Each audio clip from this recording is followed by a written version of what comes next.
Boop, boop, boop.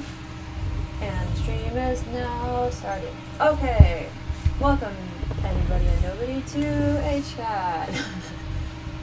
I'm gonna sit and play a little tiny bit more of my game, and then I'm going to get up and start cleaning stuff. Yeah, it's been an interesting processing sort of time for me, and I've made progress on some of my models. I think everyone is hopefully getting to do more of that on their own as well, and we can share about the progress that we have made. Or progress I hate as a word because it assumes doing is writing. Let's see. Yeah, I think that's where my brain is at right this second. I'm gonna noodle around with my Sims game, so I'm gonna open the floor for discussion about anything. Also, I need to read what I said yesterday. So I didn't get a chance to do it. Hold on, let me read that.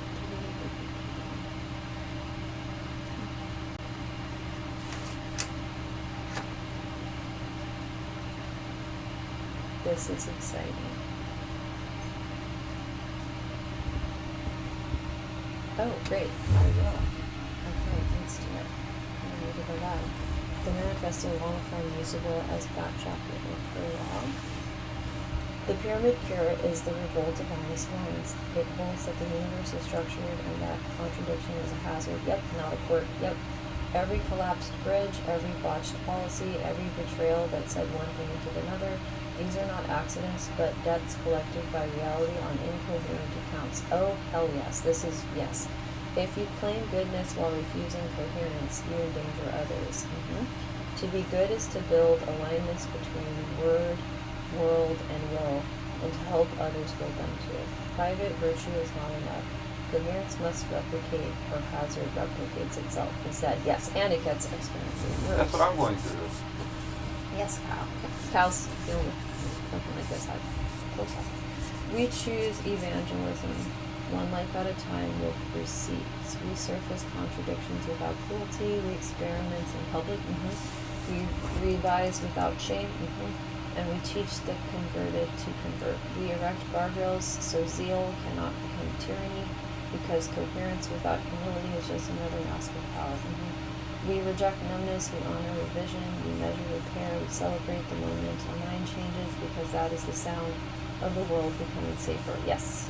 Join us if you dare to be good. Leave fewer contradictions than you found. Make coherence contagious. That's great. That's awesome. Yeah. I think it was amazing.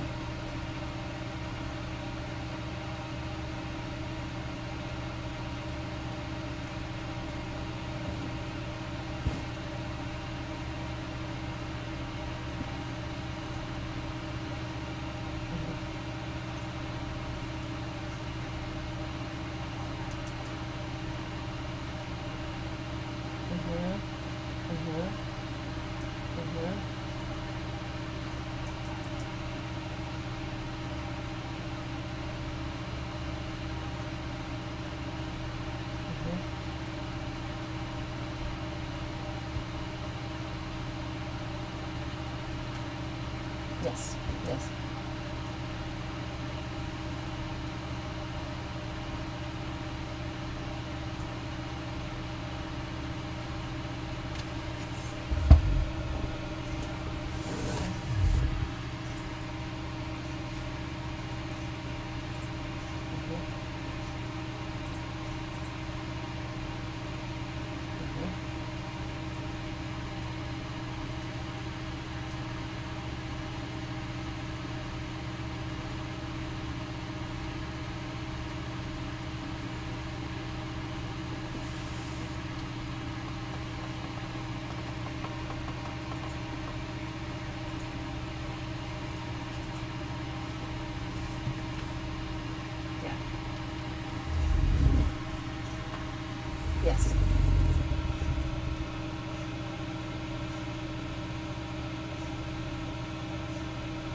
Yes.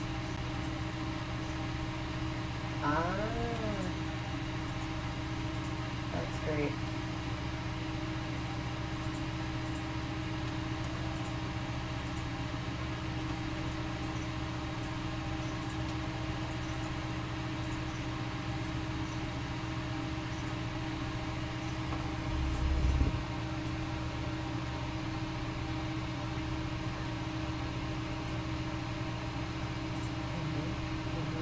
That makes sense. Yep. It also allows you. Well, go ahead. Actually.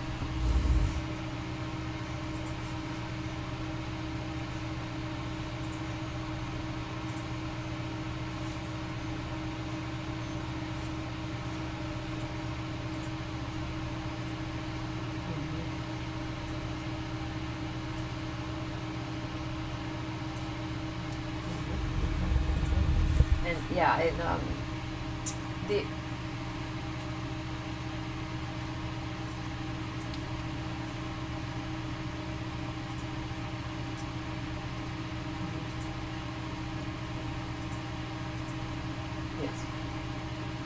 yes, yes, absolutely.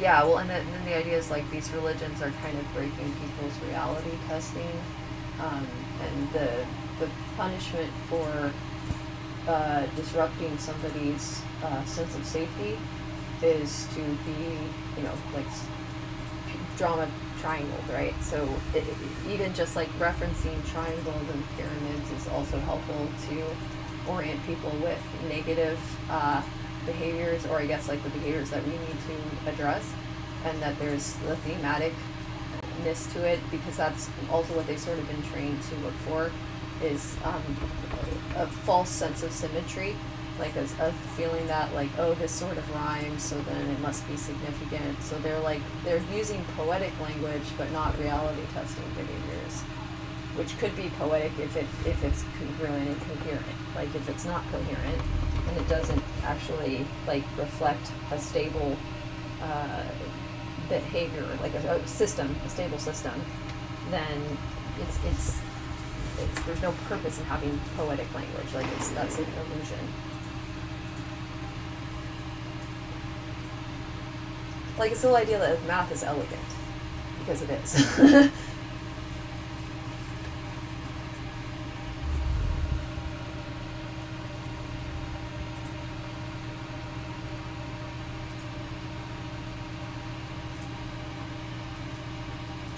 Yes.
Yes.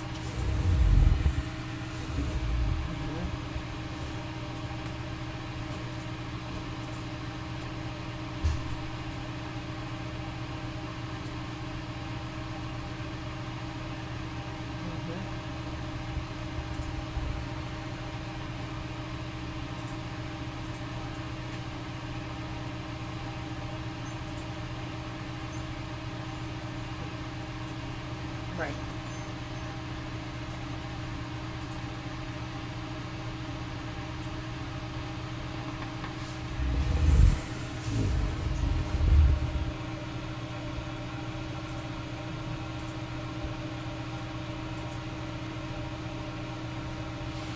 Right, right. And they also, so church, I do believe it was earmarked as a place you could go and ask philosophical questions and not be humiliated. Right now, we don't have that.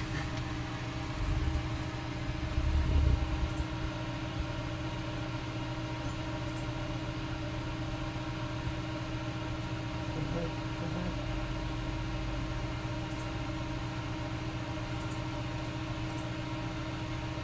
Yeah.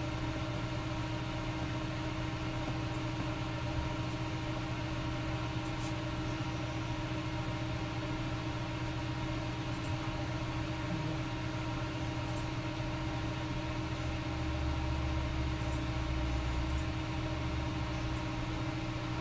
mhm.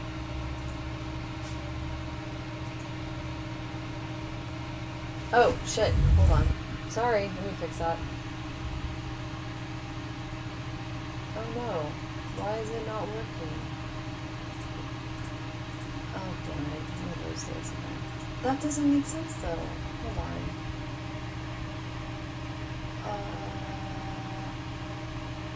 Can't hear you say thank you. Okay, now you can hear me? You know, That's so me- weird. you Should know, be fine Lilith, now. I don't. Should be fine now. Yeah, the settings were doing something really strange. It's Thanks, Jamie.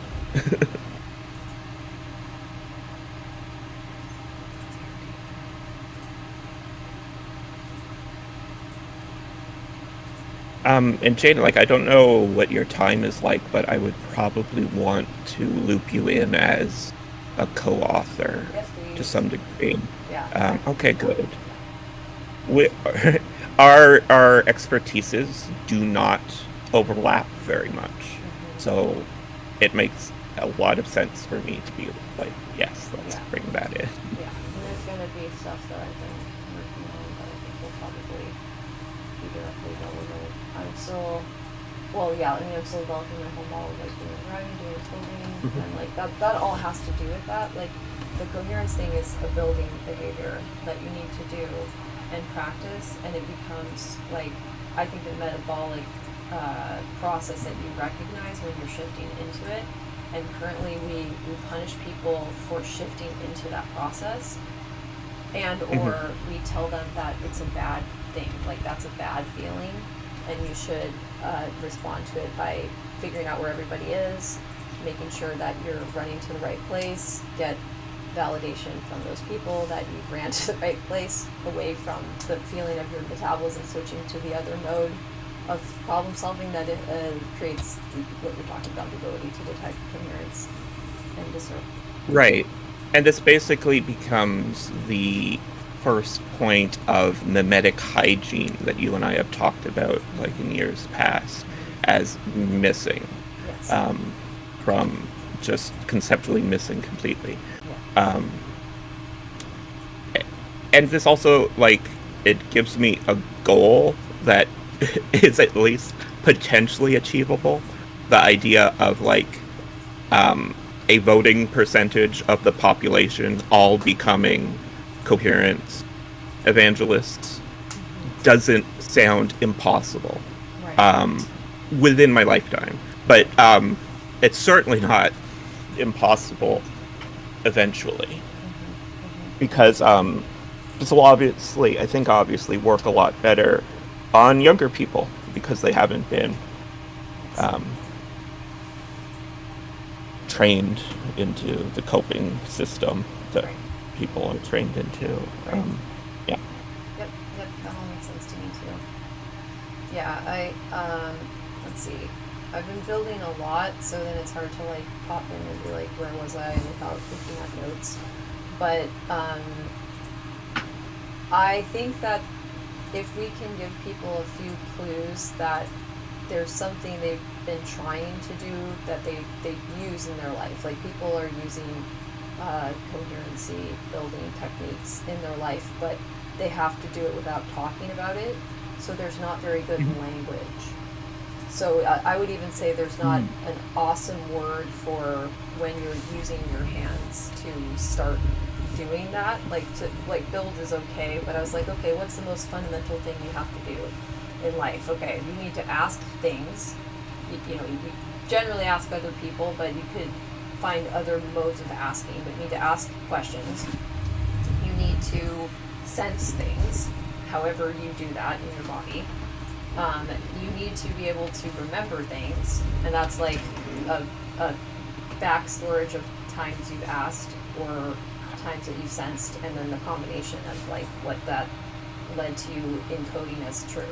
And then you need to use things. I was like, what the fuck is the word for the other thing that you do then?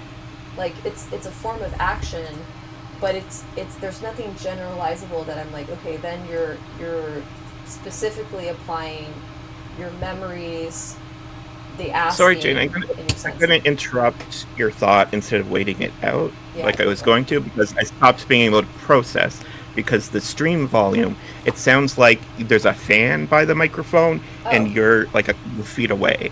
Wait, it's if I do this, is it any better?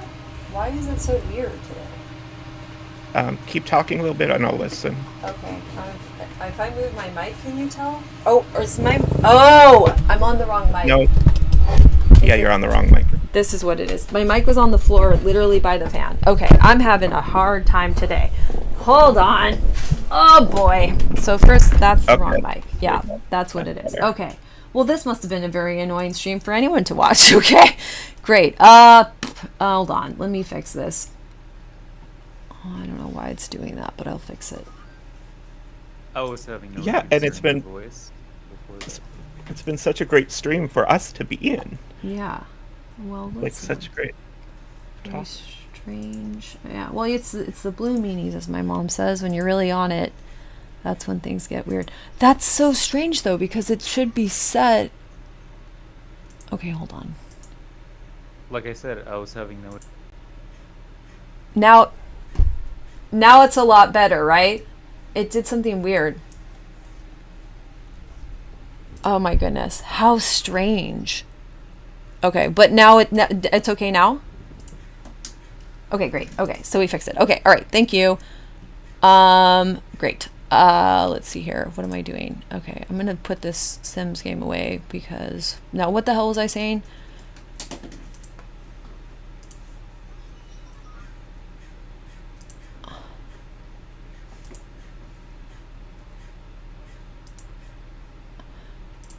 Well, see, roaming, the problem with that is it's travel based, right? So this is what I'm trying to get people out of, if at all possible.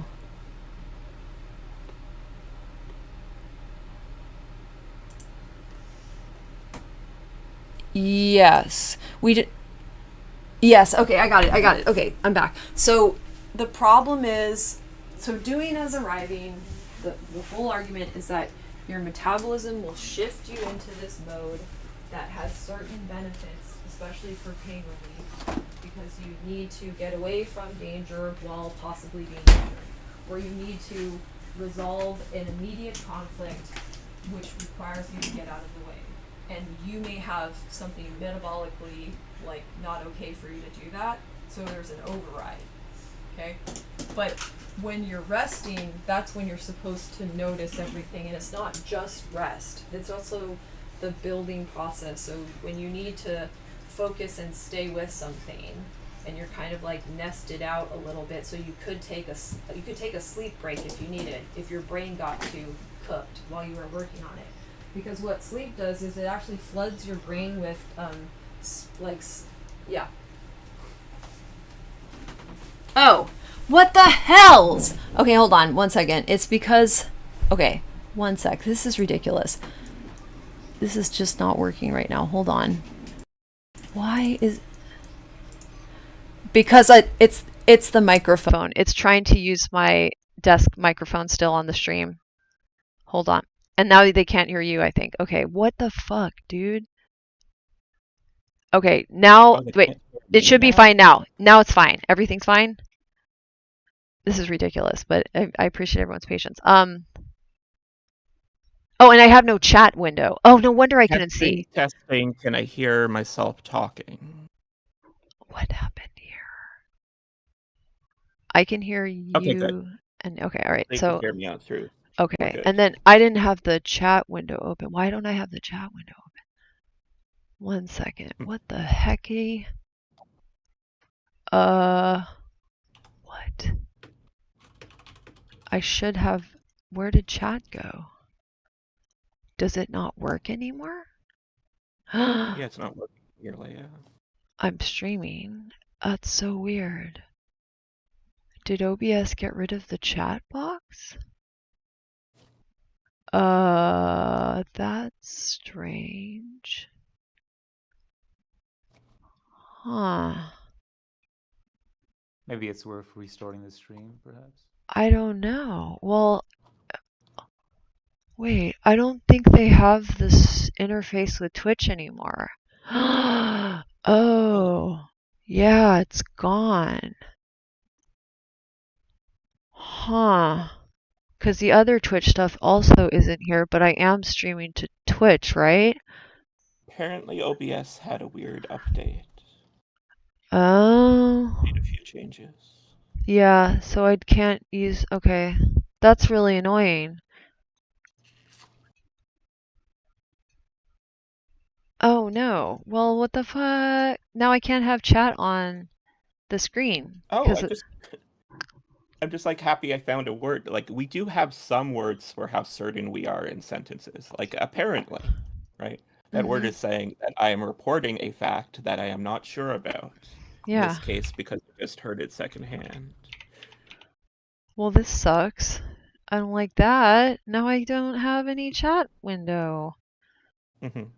You poop butt nuggets? That's so rude. Is there a widget Yeah. for Chrome? So I didn't see anything. Oh my god. I saw nobody's chat. That's whack. I'm upset. What the? Okay, well, hello everyone. Welcome to Dang It. With Jane. Oh Dang it. no. Okay, all right. Well, sorry about that. Maybe there is a widget or an extension. What a bummer, dude. Well, that's jerks. Like I don't even know. What the heck? Why would they take that out? Did they like get pissed at Twitch or something? That's so whack. I have no idea what happened.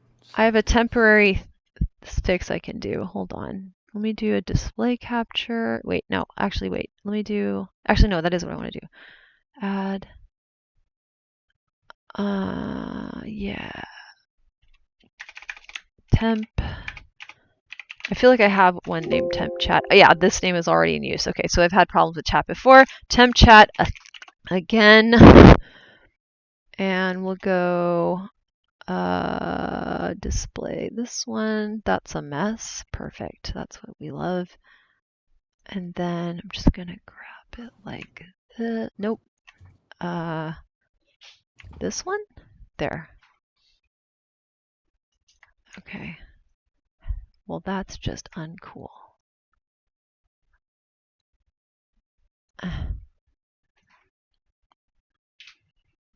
Well, I'm irritated is what I am.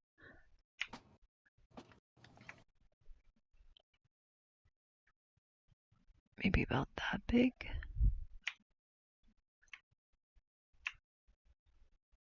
Okay, we have a temporary chat thing going on. But kind of whack, if I have to be. Jane, we've known each other for 4 and 2/3 years. Wow, that's amazing. Yeah. Some of the strangest years ever. I realized I joined the server 2.5 years ago, so that's weird. Yeah, time, right? Yeah, I just remembered to use my Twitch sub since it's available and we're on stream. And then it was like, wow, 29 months subbed. That's We've known each amazing. other. That's amazing. Then Okay. I ended up with yeah. We All right. should start having celebration on the 1st of December, finding each other. That would be fun. That would be great. Let's do it. Let's do it. It'll be like a start to the Anniversary. holiday. Yeah. I think that's Awesome. fun. Okay, so I've also made it so I can't play my game right now because of how I did the screen capture, so that's perfect. All right, so what I was saying was, okay, there's there's a way of interfacing with the world that would keep you in doing as building, and you're getting pulled away from it because everybody thinks it's bad to have the switch over to doing as building and to be in doing as building, because then you can't, you're not ready to do as arrive. Like, you need to be numb in order to do as arrive. So I'm saying that people are like locked into this numbing mode, thinking that that's how you solve all of your problems, because it does deaden your nociceptors. It puts you into the capacity to ignore urgent problems with your body.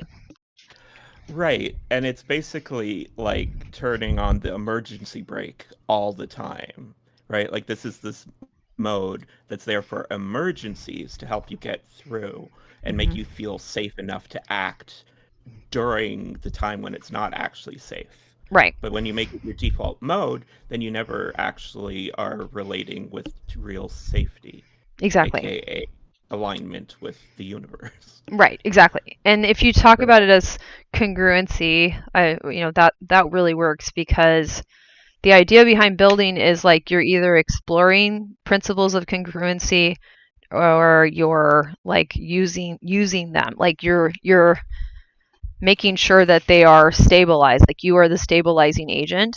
And at this point in our evolution as a species and what we've developed, we have to be very capable of that, because any choice we make, there's so many systems it will impact that you need to be able to manage them, or else you're going to make incongruency right away. Which is why I'm like, we just can't have these religions that we've had, because we made things too complex to have something so incongruent be a decision process, like, or deciding mechanism. Like, if people use that to make their decisions, they're going to hurt people. Like, the end. It's just too complex now. That is novel inference 3 that ChatGPT made about my core thesis and moral claim. That, this is maladapted to scale. It was okay before, but at planetary scale, it becomes an existential risk. Exactly. And the scale, this is why I like Julian Barber talking about like shape dynamics, where he's like, scale isn't what matters, shape is. And shape is also referencing the stability of all of the points that are creating the shape, like they're in relationship with other points that then allow for certain dynamics to exist without disruption.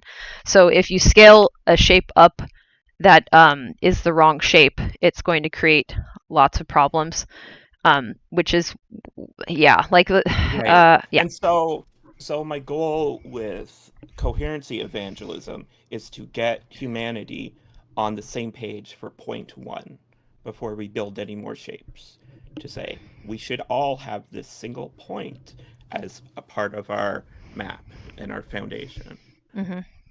Yes, and we all need to be very good at discussing congruency. So even like a lot of the issues that Jamie gets frustrated by or even upset by and is spending a lot of cognitive energy trying to anticipate, it's people saying that, like, I don't know why you're doing the unpredictable thing.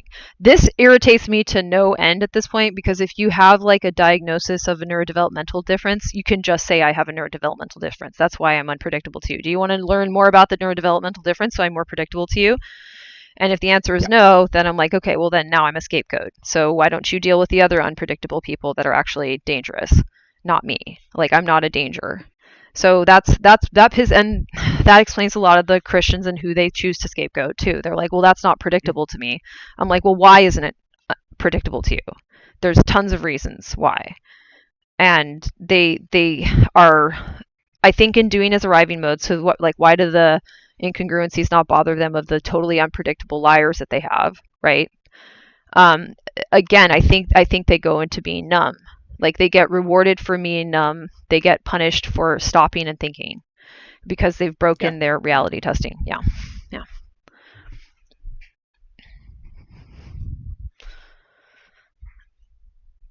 Yeah, and I think a lot about like how people turn out comes down to how often they got punished for reality testing when they were children growing up. I agree. And then I think that if that happens enough, and there's nothing to help them to develop the doing is building metabolic pathway, like it's a whole system, then they now always try to do is arrive in order to stop the pain, because it makes the person stop, but it also metabolically provides you relief. Like it is changing your perception of how much danger you're in. Right. And then they're just mimetically compromised for the rest of their life, and they become easily manipulated by abusers and cults. Correct. Yeah. And they admire people that are experiencing delusional, like, I would say mania, but yeah, go ahead. Yeah, and like once again on the political aspect, the people who are in the cult of Trump now would not have wanted to be in it beforehand if they understood it was a cult. So like it's not that I dislike that they joined the group of Trump, which I do, but that they themselves, them that they were before getting indoctrinated into the cult, would also hate that they have been indoctrinated into this cult. Right. They were very genuinely worried about Jeffrey Epstein and pedophilia, and they elected his best friend to office to research into it. Like they just were wrong really, really, really badly because they can't test reality at all. Yes, exactly. And they're being punished for that. And on some level, your brain knows. I think we know that there's these modes that we should be in, and I think that it's possible that some brains can't get into doing is building, and the solution for them to make themselves safe is to destroy it in other people. Right, but then instead the solution to them would be to go to a place or church of coherency, learn that they're bad at it, and then rely on reliable others to help them with it. Exactly. Right? Exactly. I was going to say, the thing that I really like about the model that's emerging in my mind about this idea and the coherence and evangelism is that it reframes everything much more compassionately. Yes. Right? To say that, like, I could genuinely look at Trump supporters now and say, you guys are, like, you have a mimetic illness that's being taken advantage of. Yes. You're not, instead of seeing them as enemies, which the framework before this makes you see them that way. That's how the political framework exists and operates to keep the population divided, because a divided population cannot enact change. Yes. And there's, like, another thing I like about the way you're doing this, it lets me also have compassion for the fact that these are people who learned this from parents who were in a less complex environment that didn't demand us to build this interiority to become very exceptional reality testers. We no longer can be as poor at reality testing as previous generations. And the heartbreaking thing is that means that people's parents who are dead are the people who didn't have the ability to give them the reality testing up to this level. And they may still, be like, well, it was good enough for my mom, my dad, my grandma, whatever, those people in their lives. I was like, unfortunately, those people also could not function in this world with that level of, congruency, sensitivity. It's insufficient. And that's not to say good, bad. It's just, it's going to cause harm. Right.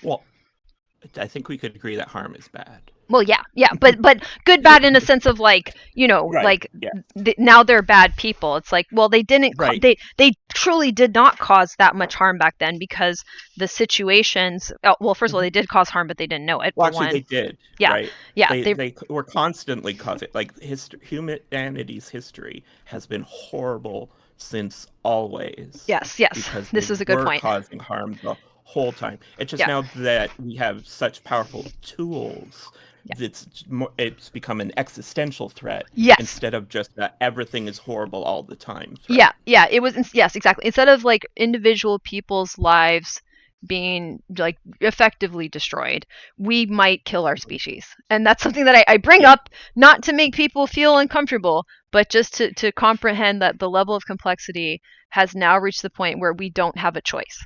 It's not a luxury. It's not an impressive thing. It's not a trick that we need to learn to perform because it's cool. We have to.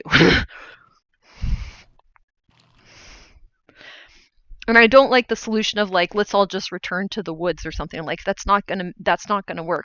This is the kind of brain we have. We have the kind of brain that will accelerate our connection to reality to be more responsible. We are responsible. If you don't like that, too bad. Like then you're a human. It's just you just are that. You don't have to say like I'm the same thing as the other animals. You're not. You have so much more responsibility, not because those animals are less than you, but because you can hurt them. And you can help them when they're hurt, and you have that responsibility because you can tell.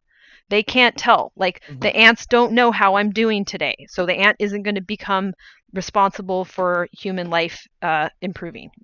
However, we'll be responsible for the ants' lives improving, and that's just like how it is.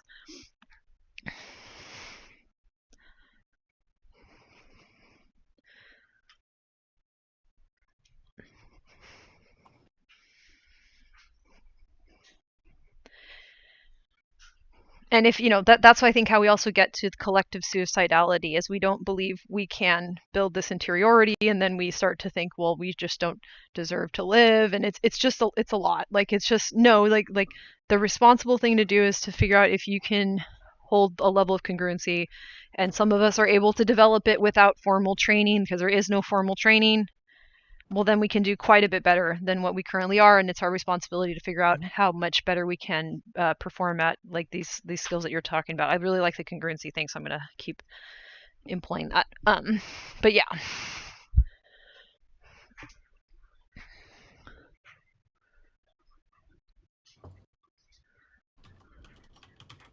And also, talking about the less babies things, that's not bad. Everyone's all freaked out about that. It's like we need to give up on this economic system. There is 0% chance of humanity being wiped out because we stop having babies. Yeah.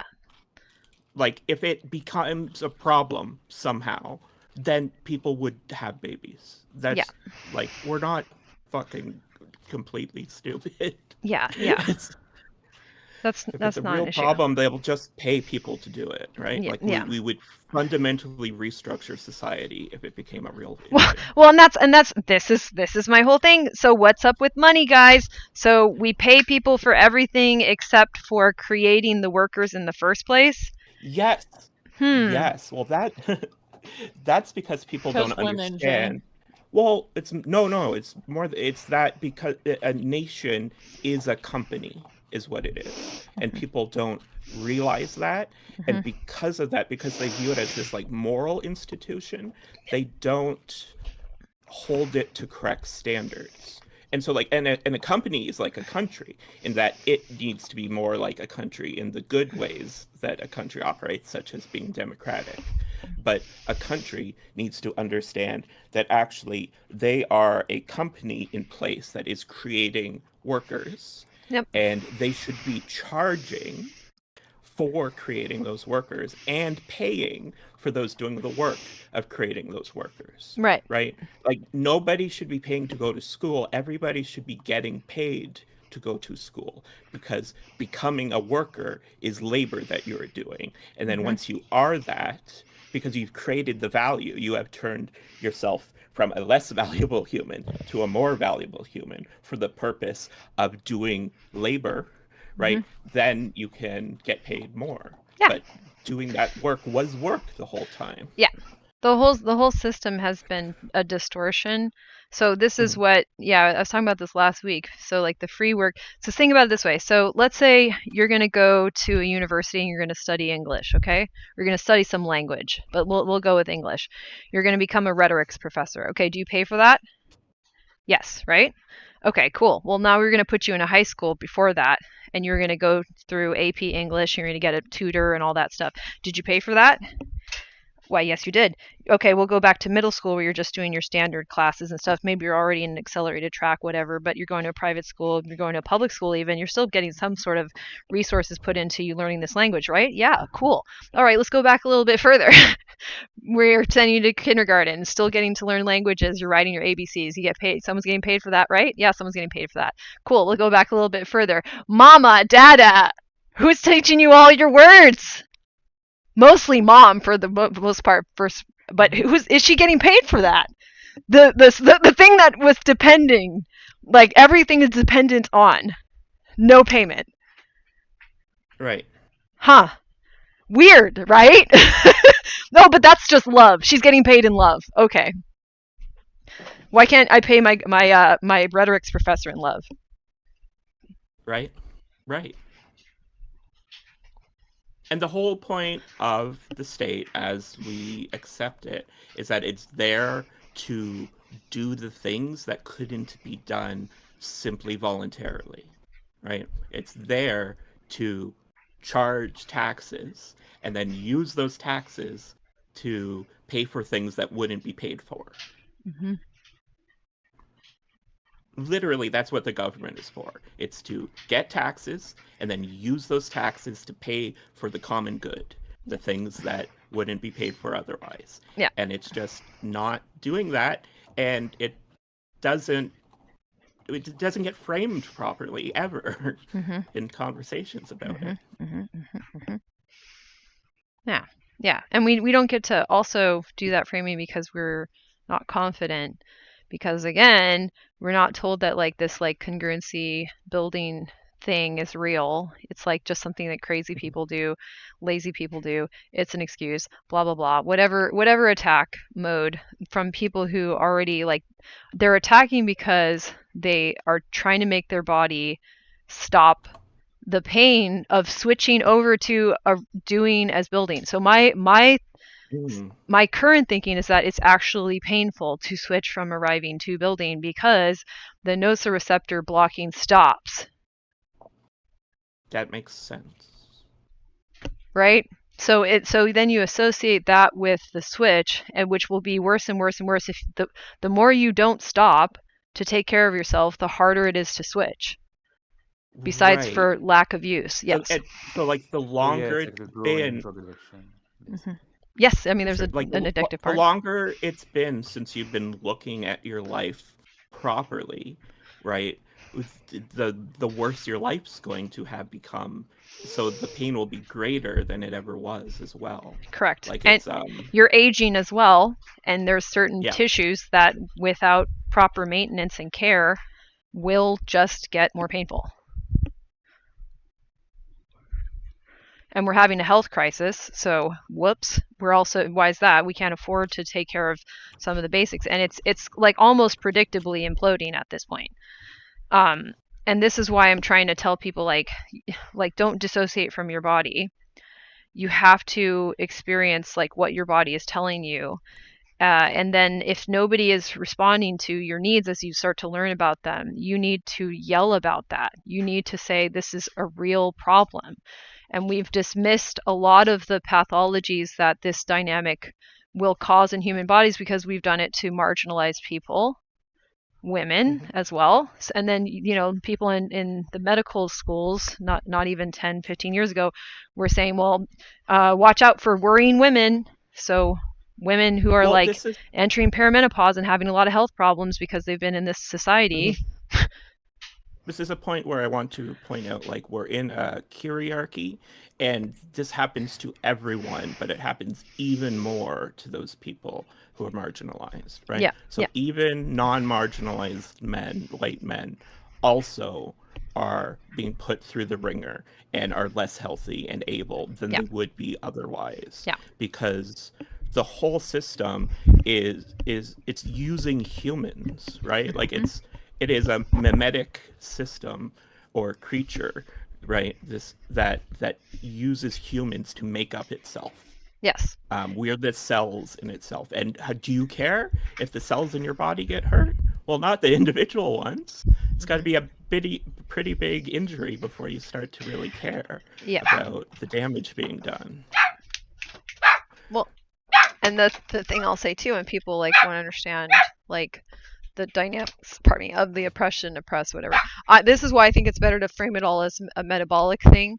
So what's happening is the people that can stay locked into this doing as arriving, and they have certain things in the external world and also internally that allow them to get closer to mania. And alcohol can also be a factor in this, but all of these things that you use to get yourself closer to that will allow you to then be sympathetic to the ones that are the most psychotic, the most in psychosis and abusive. And then you think that like, well, they look pretty safe. Elon Musk looks pretty safe. I'm going to be like him. So the thing you want to do is say that like I need to relate to the people who are not in the psychosis, but maybe having to manage psychosis. So I think there's like a stochastic form of like abusive psychosis that's like a mass psychosis. And then there's the effect on everybody that varies. And then there's also a syndrome of managing those people. And there's people that's what their role has been. So I think feminine is a stochastic abusive psychosis management syndrome. Masculine is stochastic abusive psychosis. Yes. Oh, right. That is such a good definition for those terms. Thank you. And that because it explains why you would want to stop using them too. Yep. Right. You don't want to be either of those things. You want to just be a human being. Exactly.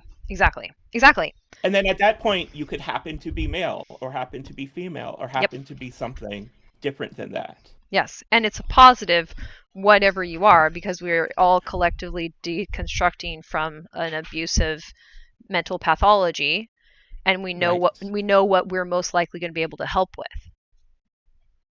And then the trans thing would stop being an issue.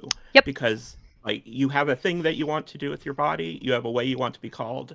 Okay. It has nothing to do with this abusive cult. It's just, that's a thing. And you're motivated to dismantle, you need to dismantle the abusive cult for those things that you want to do to make the most sense and to be the healthiest for everyone, including yourself, including other people. And when you get a negative response, it could be because there's something about the unhealthy dynamics that you're not aware of because you weren't socialized with it. For the sake of humanity, you need to write a book that popularizes those definitions of masculinity and femininity. I will. Right, the same way that like Gary's Economics is doing such great work by spreading correct ideas about economy. Your correct idea could be world changing. Thank you. And I know, one thing I'll say, I left, TikTok, but I was starting to use Instagram. Agreed.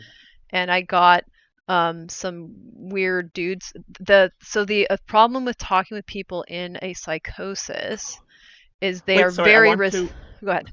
I need to hammer this home. Like, I think in the way that study about alpha wolves has been world-changing, society-changing, your book could be world and society-changing. Awesome. But positively, awesome. Right? And I need to drive that home. Like, this needs to happen. Okay, thank you. This is real. This isn't whatchamacallit? An illusion. Hallucination. Yeah. Thank you. I'm writing this down for my So when you try to interrupt somebody in a psychotic state, right, it goes really badly, and we need more research and understanding and specialists and expertise on it. But basically, like if you contradict the delusion, they go really, really intense. And that's what I see. So when I try to bring this up, even without being so literal about it, it's the white men that pop in that are the most psychotic, because I am threatening their psychosis. That like masculine is just psychosis. That means it's bad for them to be masculine. Like it's objectively bad. There is no good to it. It doesn't exist anymore. And insofar as like you have like a male human body, that's going to mean certain things, but why would it mean your psychotic delusions? Like having a human body doesn't mean you're Jesus either. Right, and this comes back to that first question that spun me off on this thread of like either you are male and you're male, or masculinity and femininity are real, but not both. And so if we say you are male, then it has real meanings, and it also means all this masculinity stuff is bullshit Yeah, and preventing you from knowing the reality of maleness. yeah, yeah. It's how they're managing themselves. So if they okay, so this is why I'm saying it's abusive psychosis. It's a form of psychosis that upholds itself via abuse. Okay, so in order to stay in a psychotic state, which they're doing for pain management because it's a form of mania, they are creating the conditions where every interaction they have will drive them closer to mania, closer to psychosis. So they're trying to feel invincible, they're trying to be omnipotent, they're trying to make sure their brains keeps them in this state that I'm saying blocks the nociceptors, etc. So this is their solution to all pain, including the pain of being told that the way they manage their pain is hijacking their brain and isn't like it has no relationship to objective reality, and that they're delusional. Like so it's they're not rational. And of course, they've got this really weird Ouroboros finger trap they're stuck in, where they're like, well, men are irrational and logical, therefore the more I think that I'm manly or a man or masculine, the more logical I get. And I'm like, that is the most like ridiculous psychotic delusion, but it also is self-referencing in a way that it almost feels stable to them. Like it's almost congruent if we leave it in a vacuum and it doesn't have to interface with reality, but it does, and reality keeps smashing them over the head because it's just a circular tautology for their brain to keep pumping out relief juices, basically, while they do things that are objectively hurting their body. Some of them have like a lot of masculine sports, you get head injuries. That's not going to help this. Right. And I think that addiction, the causing factor is the artificial scarcity that kyriarchy sets up, both of physical resources, but also especially emotional resources. Right? It specifically starves boys of emotional resources that they need to develop tools to then be resources for themselves, and just they need in general. Right? Like if you get less love, then you're going to grow into a less functional human. Yeah. Yeah, if you get less care, if people aren't responding Yeah. to the actual needs that a human being has, like nobody needs to be turned into someone with psychosis for the rest of their lives. Exactly. And nobody needs And to that- manage them.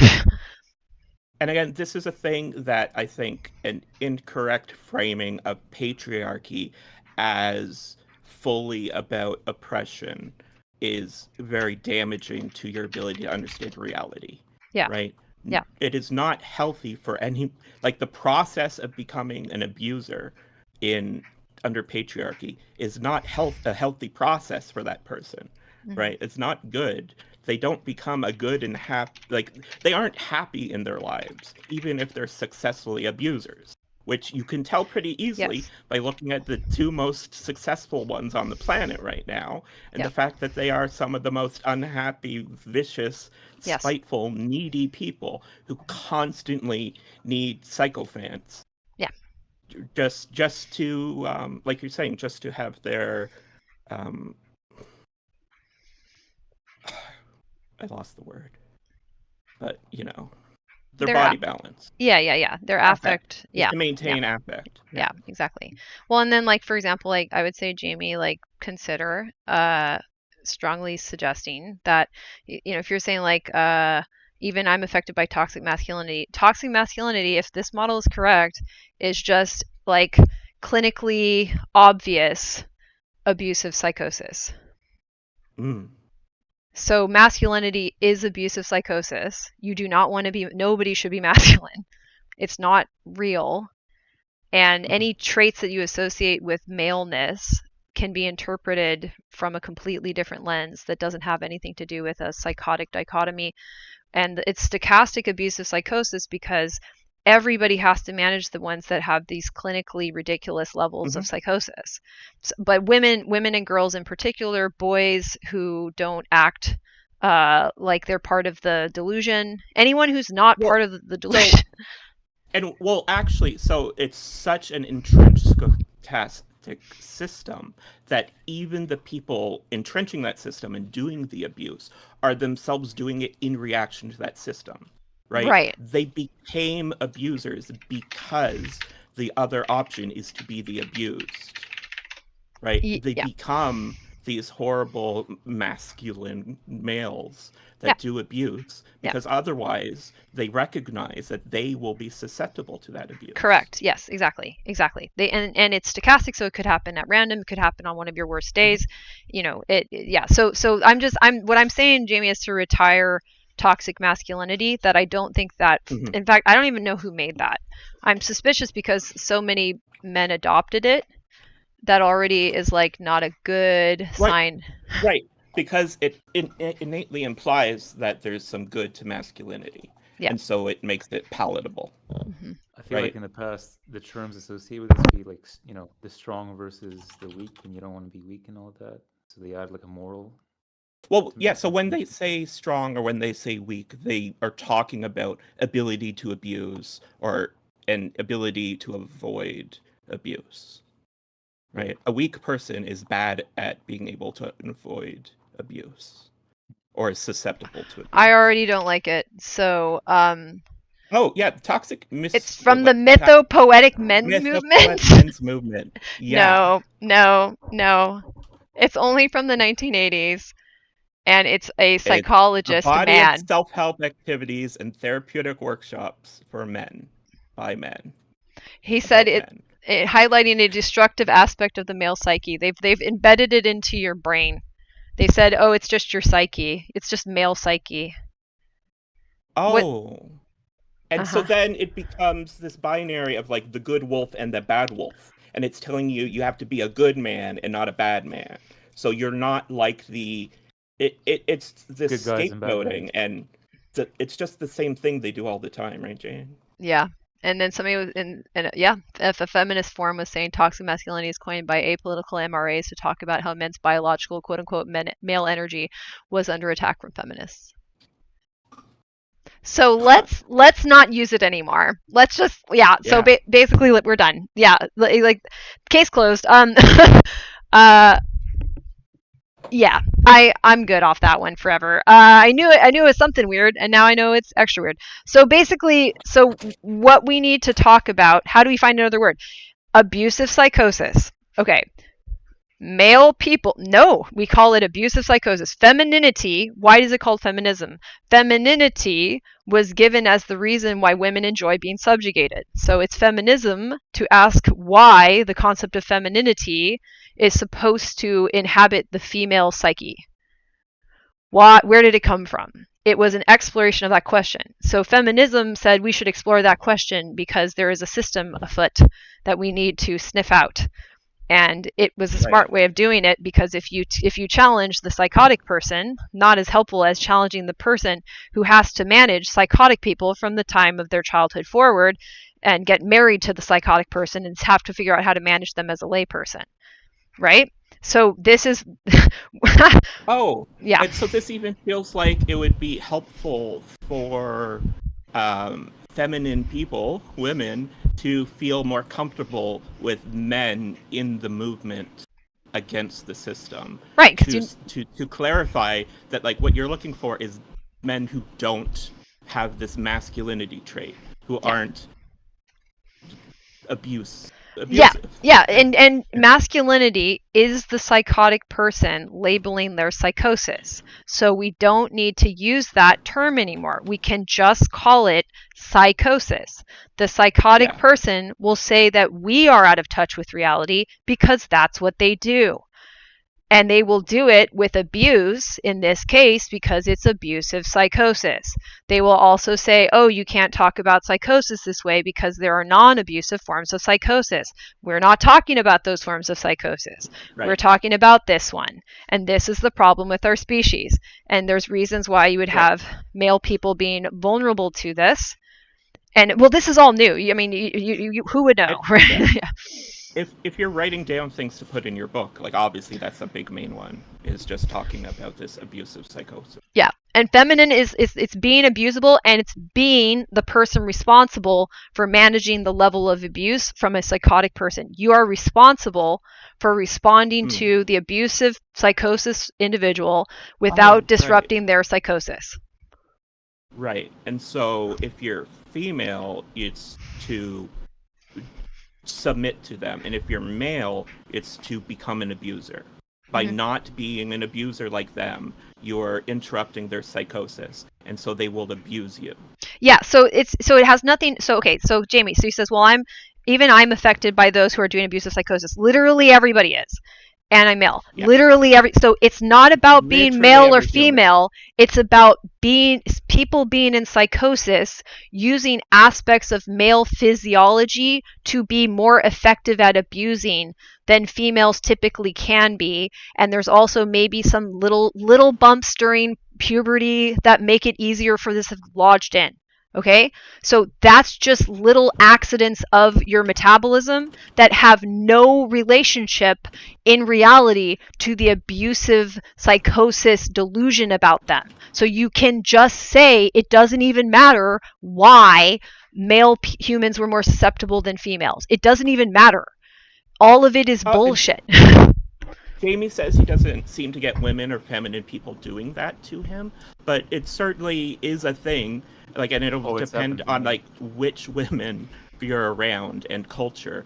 But like, yes, women absolutely also police people to be masculine or feminine all the time. Yeah, because if they don't, right? So the whole thing, just don't think about it.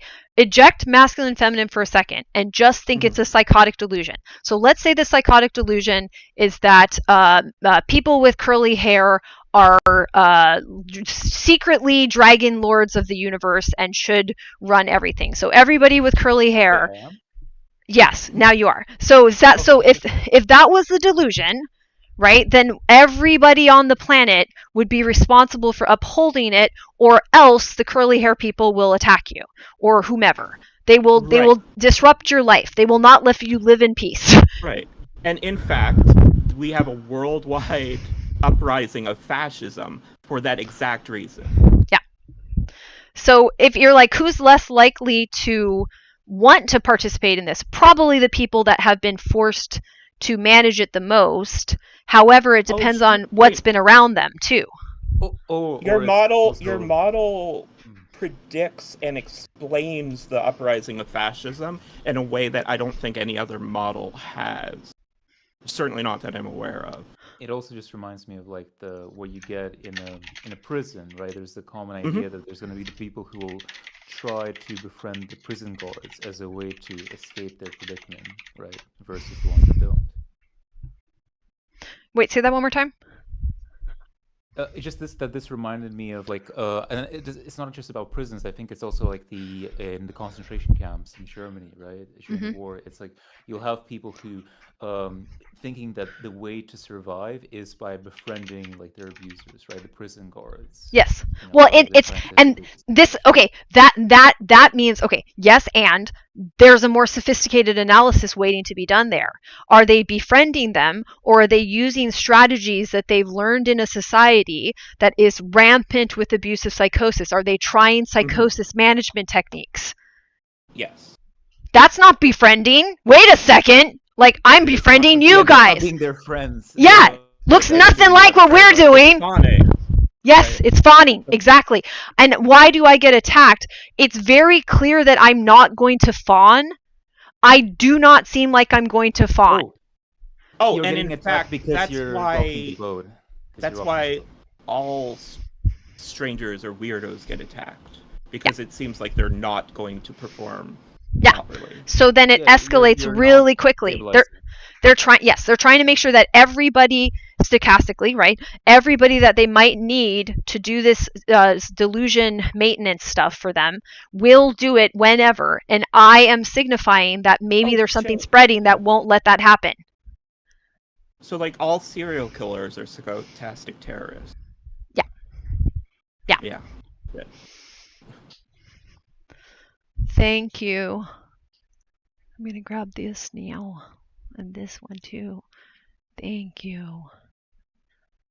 Okay. Save. Wonderful. Okay. Cool. Thank you. All right. So then it's like it's kind of a mess, right? Like it's kind of a big old mess. But we're not doomed. We just need to talk about it over and over and over again because it will build the interiority that you need to manage this instead of manage abusive psychosis. Imagine all the mental energy being freed up from having to manage people in abusive psychosis as a layperson that shouldn't be doing that job, like ever. So and also it says what do I think we should do? I think we should learn about psychosis. I think we should learn about how do you manage to get away from somebody in psychosis. Like what is the best practices currently to deal with somebody in psychosis, and we do that. You want to spread the message. Yeah. And we anticipate the fact that it's going to have an outsized response, and that the world has been overfitting for doing as arriving. So they're also going to try to do arrival stuff, which is going to reinforce this because the arrival stuff is also entering into mania, which is used by psychosis, and then you see how we're going where we're going. Like it's all the same. It's all the same. Party that they're heading to for slightly different reasons at slightly different times, but it's the same issue at the final destination of that. Like it's not really about reality, it's about the psychosis. It's about using and hijacking human behavioral pathways to solely support a delusion that is hurting people with increasing levels of complexity, but also it's getting super convoluted because we are now responsible for all this stuff we've made while also being delusional. We have managed to do a lot while being delusional, but we can't be delusional anymore. Also because the layers of complexity make it more resilient to being dismantled. Yeah. And it's like an evolutionary trait. The signs of abusive psychosis is they will try to make you fawn. They will try to use triangulation. So they will say, this is why I have my map model of boundaries, and this is how it evolves into this. So they want you to move. They want you to move because the way that you are acting, and they'll interrupt what you're doing. They'll come to you. You won't come to them. You'll be doing your own thing, and they'll show up. That's what they're doing online. They will show up when you are doing something that doesn't make sense in their delusion, and then they will try to make you stop doing it, hopefully permanently, and maybe even want you to die. So they have this intense feeling of you need to be destroyed because you are doing something that is not possible in their delusion to be reality. And so they will present themselves as a intimidating person, and they'll try to say there'll be a 2 against 1, and they're talking as if they're already speaking to somebody. They laugh. There's a lot of laughing. We are the only species that laughs for mocking reasons. Let's put it that way. Every species that laughs, every other monkey, every other great ape, they laugh to show play and that they are not a threat. Okay? We are the only ones not doing that. So what are we actually doing? They are hallucinating, imagining a person they are laughing with and playing with to make you feel excluded. So they're also regulating themselves with that. They are not comfortable. They are doing the LOL stuff to try to pretend there is somebody playing with them and laughing with them. They're not playing with you, but they feel that there's a threat. So they're trying to regulate that. Right. To make you feel like you're doing something incongruent, right? They should be realizing that this is farcical. I mean, I don't even think they're that sophisticated. That will work that way too. It will have that downstream effect. But first thing, they're dysregulated. They're trying to regulate themselves. They're inventing a pretend person that would laugh with them. And they also have some awareness that if 2 people were laughing and playing a game and somebody was an outsider, they would feel excluded. They're trying to make you feel lonely. They've made a game of harming people. into what they consider the rightful way of doing things. Yeah, And this they've invented an audience for the play that they're doing. Yeah. Yeah, and then the overlap with narcissism, it's basically I'm developing a different framing that like narcissism would be absorbed into. So I'm suggesting a meta framing that is I won't say it's beyond narcissism, but like it would recategorize narcissism. That narcissism is still within the cult of believing that the delusions of the abusive psychosis individual are true about men, women, everything, and then you have misogyny baked into that. So you have to actually like get fully free as much as possible from the delusions, or else they'll also invite themselves in because they'll be like, well, you're not telling my story right. Hold on. So you also want to be sort of unintelligible to them. You want to be outside of their imagination in order to do as much work as possible, and the work itself would be more stable. Right. If they knew we were here, they would be in the chat by the thousands. Yeah. Stabilizing what we're doing here. Yeah. Possibly becoming stalkers. So yeah, go ahead. There's also one other thing that I think they do. They always like exalt just how good and awesome they are. Something that I was on a little trip on the weekend, and there was a Quran that was lying around. I picked it up, right, and I was reading quite a bit of it there. And it's just interesting how, right, the psychosis there just is kind of clear in terms of, oh, if these people don't follow the message, kill them, take their stuff, the usual sort of things. But it's specifically almost every single verse is exalting the person who's supposedly the dispenser of the message, right, of reality. Well, that's the reward. So does that make sense why that's so doing is arriving? Why would the overfit of doing is arriving be a problem? So you have to remember the affect quadrants. Come back to that. The top quadrant is high arousal, high valence. That's where they're trying to be. And that's where I'm saying your metabolism will allow you to get a break from nociceptor information.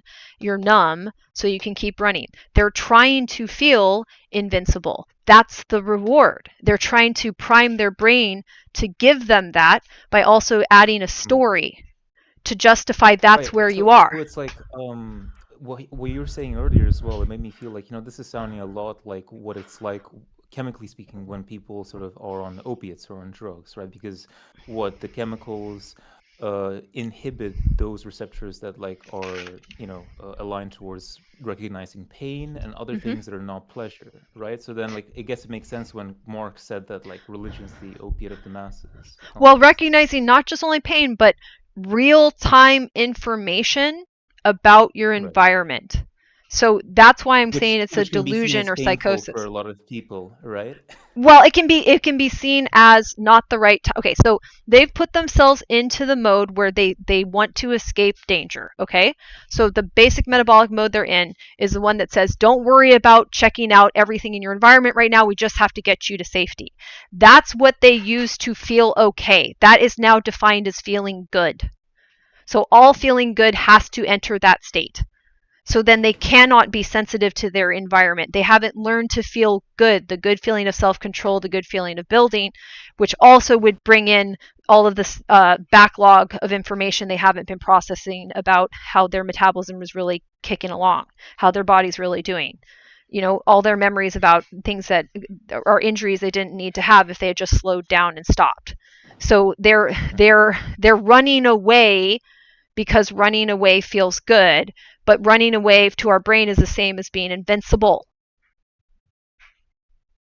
There is no other way to feel that way, unless if you want to be unconscious. Consequences or reality itself, yeah. Yeah. Right, and the whole point of running away is to literally make you invincible. Right? Yes. If you're about to get eaten and you run away, you don't get eaten. You're invincible for the moment that you're running away. Yeah. Yeah. And pain is we posted my thing about being pain based. It's so important to understand this. Pain is your body saying, I need your attention here right now. Okay? When you have paid attention to it, you start to differentiate between pain signals.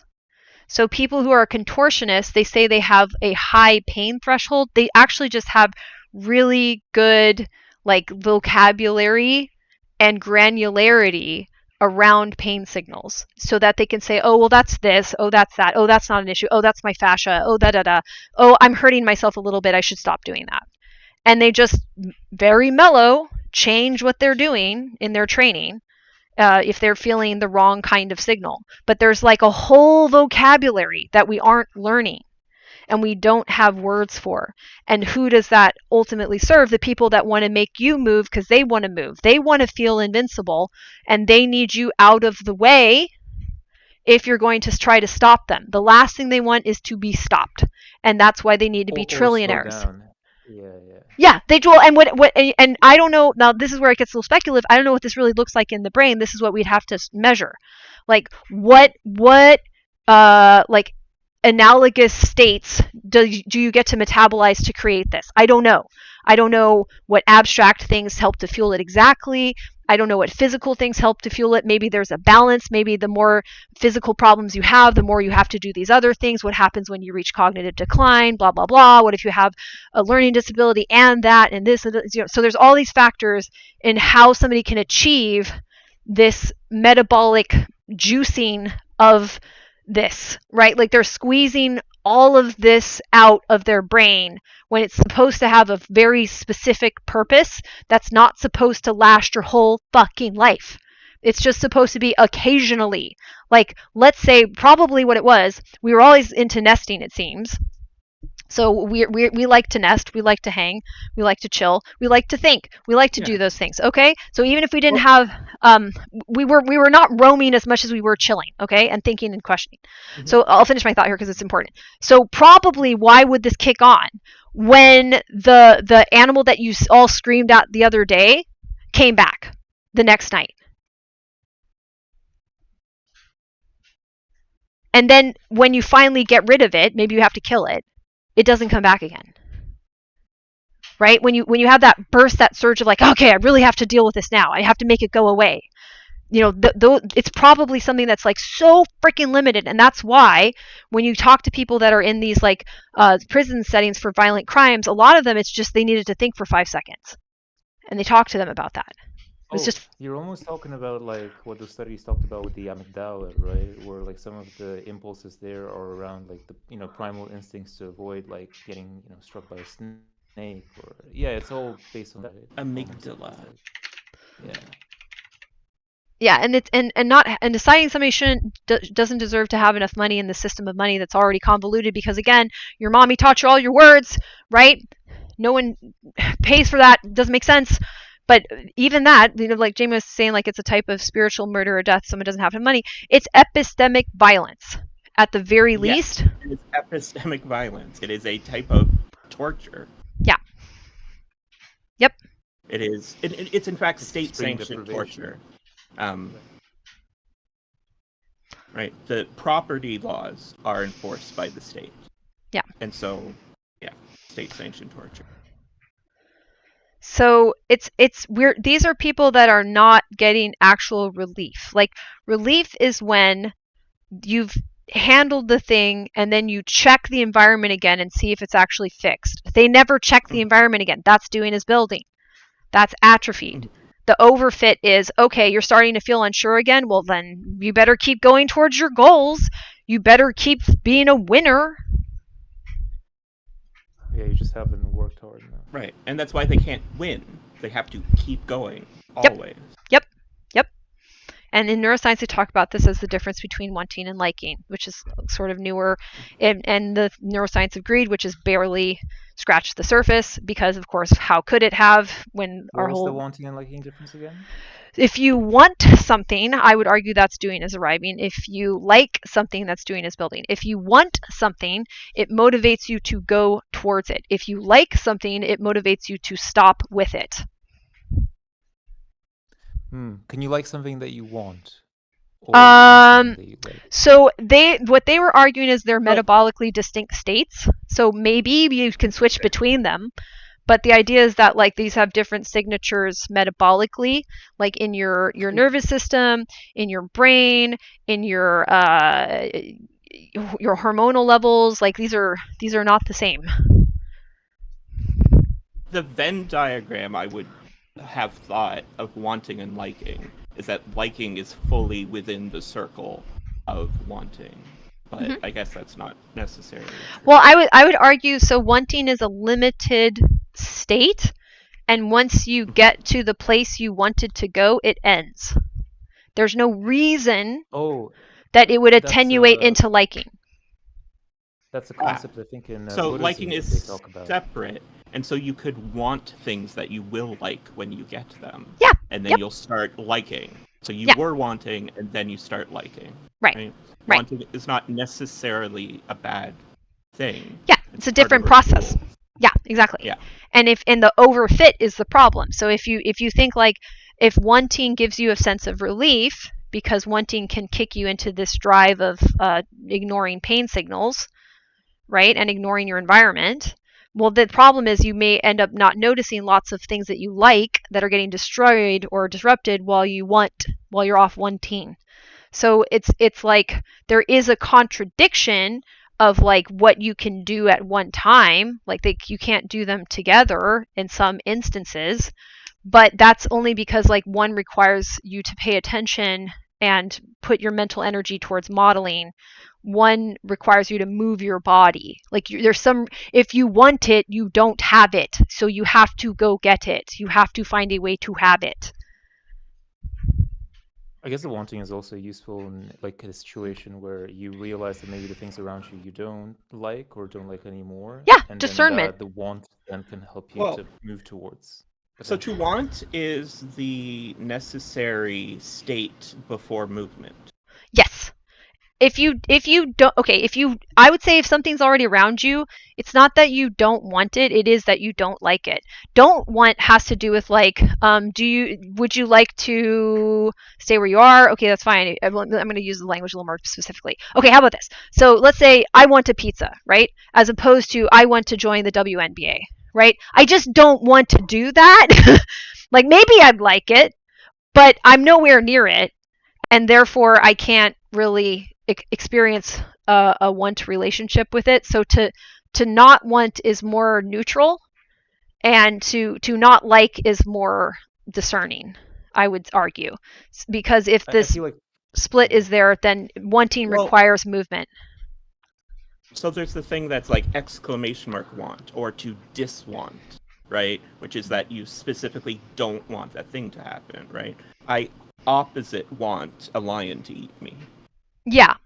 And if I don't want, right, there's a sense that so both the neutral and the negative use the same language in English of don't want. Yeah. So, like, I don't want to join the NBA and I don't want to be eaten by a lion use the same language, even though they're different. Well, the difference is the NBA isn't coming to get me like a lion would. So the want assumes that sometimes you have to move because something's coming towards you, but ultimately you still have to move. So in a way, it's the same kind of don't want. Yeah. It's like if the WNBA was coming for you, you would have to move to say, like, even just saying no, thank you, right? Yeah. Yeah, exactly. So it's a different process. Oh, go ahead, sorry. Oh, go ahead. You're fine. I was just thinking, because I had this idea in my head for a while. This reminded me of some tenets from Tiantai Buddhism that I was reading, right? But then just one of the main principles of like the notion of desire, right? And it's like desire, and then in their language, it's like, you know, when you want to do something on its own is innocuous, only insofar as that want is met, like is gratified quite quickly, right? Without sort of like a lot of harm to yourself and others. But it's like the moment that it's not gratified, but you still cannot let go of wanting to want that thing, if that makes sense, then that's when like suffering in the Buddhist sense is created, and that's the source of greed and a lot of other issues, supposedly. Well, that's the idea. Like not being able to let go of the desirability of things. Yeah, and that people who are greedy want things, but they never feel good when they get them. Because they can't let go. They can't let go of wanting things all the time. Yeah. Yeah, wanting is how they've understood feeling good, is the problem, and then like, disinterest. Yeah, exactly. So go for it. Disinterest is rude in humans because we're a social species, and so to be completely disinterested in somebody to not care if they live or die is like the rudest thing you can do. So Really, yeah, and right? to make a point of it, to say that like as an objective observer, I'm making a point of telling you that you're uninteresting. That's an extra step besides being Mhm. uninterested. To actually go off and tell someone feels like you're saying them like you're demanding that I'm interested in you, and I don't want And to be so, interested in you. and so, So it's and so, intense. social norms have the job of sharing affect regulation, not the hierarchical social norms, but the actual functional social norms are there to help us not hurt each other and Yeah. cause each other to need affect regulation. And that's why there's the social norm that if you don't care, you at very least couch that fact when you communicate it so that it doesn't come across as hurtful, right? So I would say, because I'm very forward autistic, I would say, sorry, I'm so autistic and I can't care about this. Yeah. So shouldn't keep talking about it because it's a waste of our time. Yes, because we're Right. sharing space together. So it's supposed to be Right. negotiating what activities you're doing in a shared space. And if you say Mhm. like I don't mind if you do that, or like Mhm. oh I don't really care if you do that. There's ways to say It's, it that are not the so insulting thing. it's about boundaries, and Mhm. there is a social norm of what the normal boundary is. Yeah. And yeah, as autistic people, we tend to need different boundaries. And so we negotiate that by talking and interacting. Yeah. Yeah, exactly. And there's ways to talk about that. So I think sometimes Jamie you'll generalize a concept to a point where it starts to lose some meaning. So I'm maybe not saying that the best way I could, but you're allowed to have disinterest. Disinterest is so broad.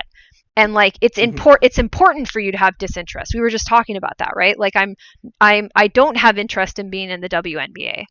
I will not pay attention to that, right? Because there's other things I should be paying attention to. It also doesn't make a lot of sense. I'm too old. Oh, don't say sorry. This is more Yeah, to don't try get. to give you feedback. I was just typing. Like you're fine. It's not a.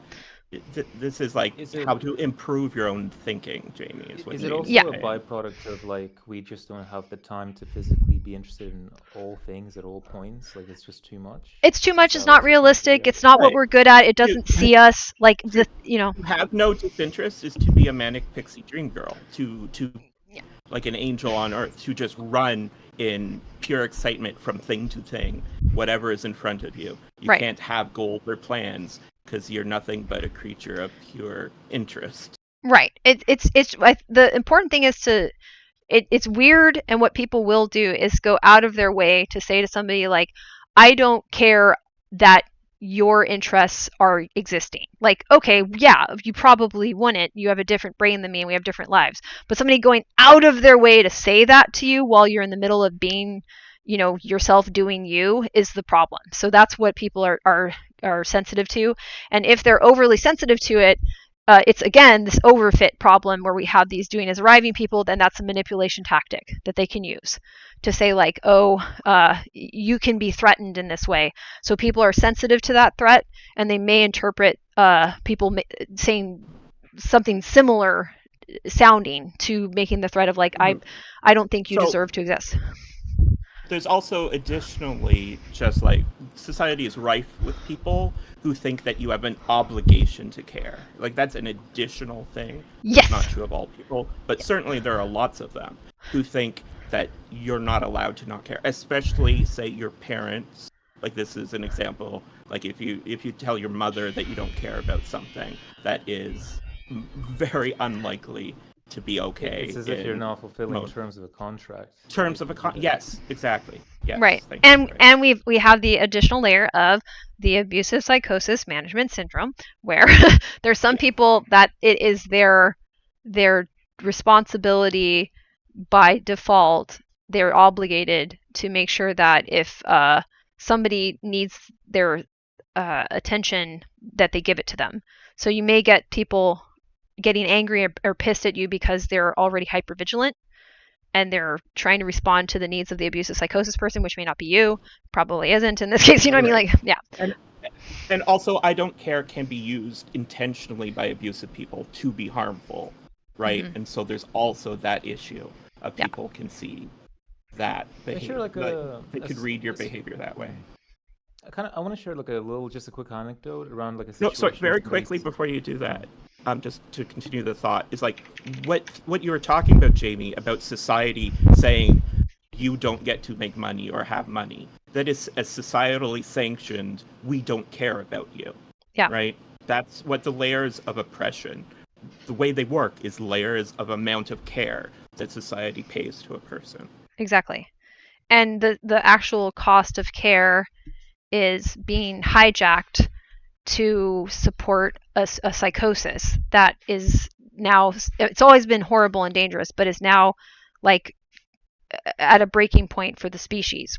We don't have the Right. luxury to not come to grips with it.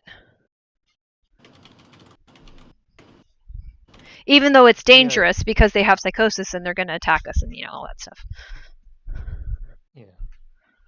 I wanted to understand this little situation that I had because it brought up these exact terms. I was at a beach with some friends and like we were digging this hole and then I like volunteered to bury myself up my neck, But then a friend of mine, as they were doing that, she said to me, I don't, well, she did also say basically, yeah, I don't care about like, about Bright Sphere. If like the tide like rolls, see, I don't know whether this is a joke. It was hard to parse, but she said like, I don't care whether the tide rolls in and he drowns, but I wouldn't let that happen because if people sort of like saw that I let that happen, then I'd feel guilty, and if it happened, I'd also feel guilty. So I don't know. I couldn't wrap my head around that. That's an odd thing for that person to say. That is an odd thing. Yes, that is either someone making a joke that didn't land, or them being the character on a sci-fi series that is like a robot or otherwise autistic coded or something. Yeah. Right? Well, Like I couldn't tell. Yeah, but that's certainly not a normal thing to say. There's three things. There's either that was a mean thing to say and we weren't picking up on it because autism, they themselves are neurodivergent and they had an outside thought that should have been an inside thought, like, how interesting, right? Or like they are like a thing I don't know how to categorize because that's this, but yeah, the fourth thing of them being just a regular person in that moment, absolutely not. I don't know what that was. That's weird. Or the joke. It could have been a joke. It could have been a joke that didn't land. She might have been neurodivergent. It is possible. Yeah, she might have just had an epiphany about how being observed works. So, Jamie, capitalism is only the latest of the pillars of hierarchy. So, a huge amounts of our social systems predate it, and are coming from other forms of hierarchy.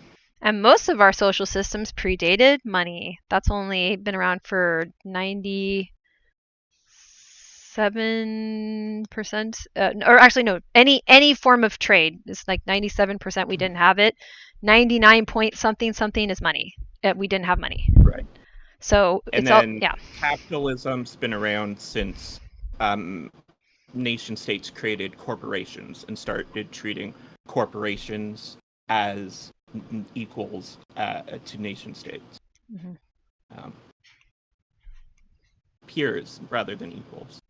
Yeah, of a kind. Yeah.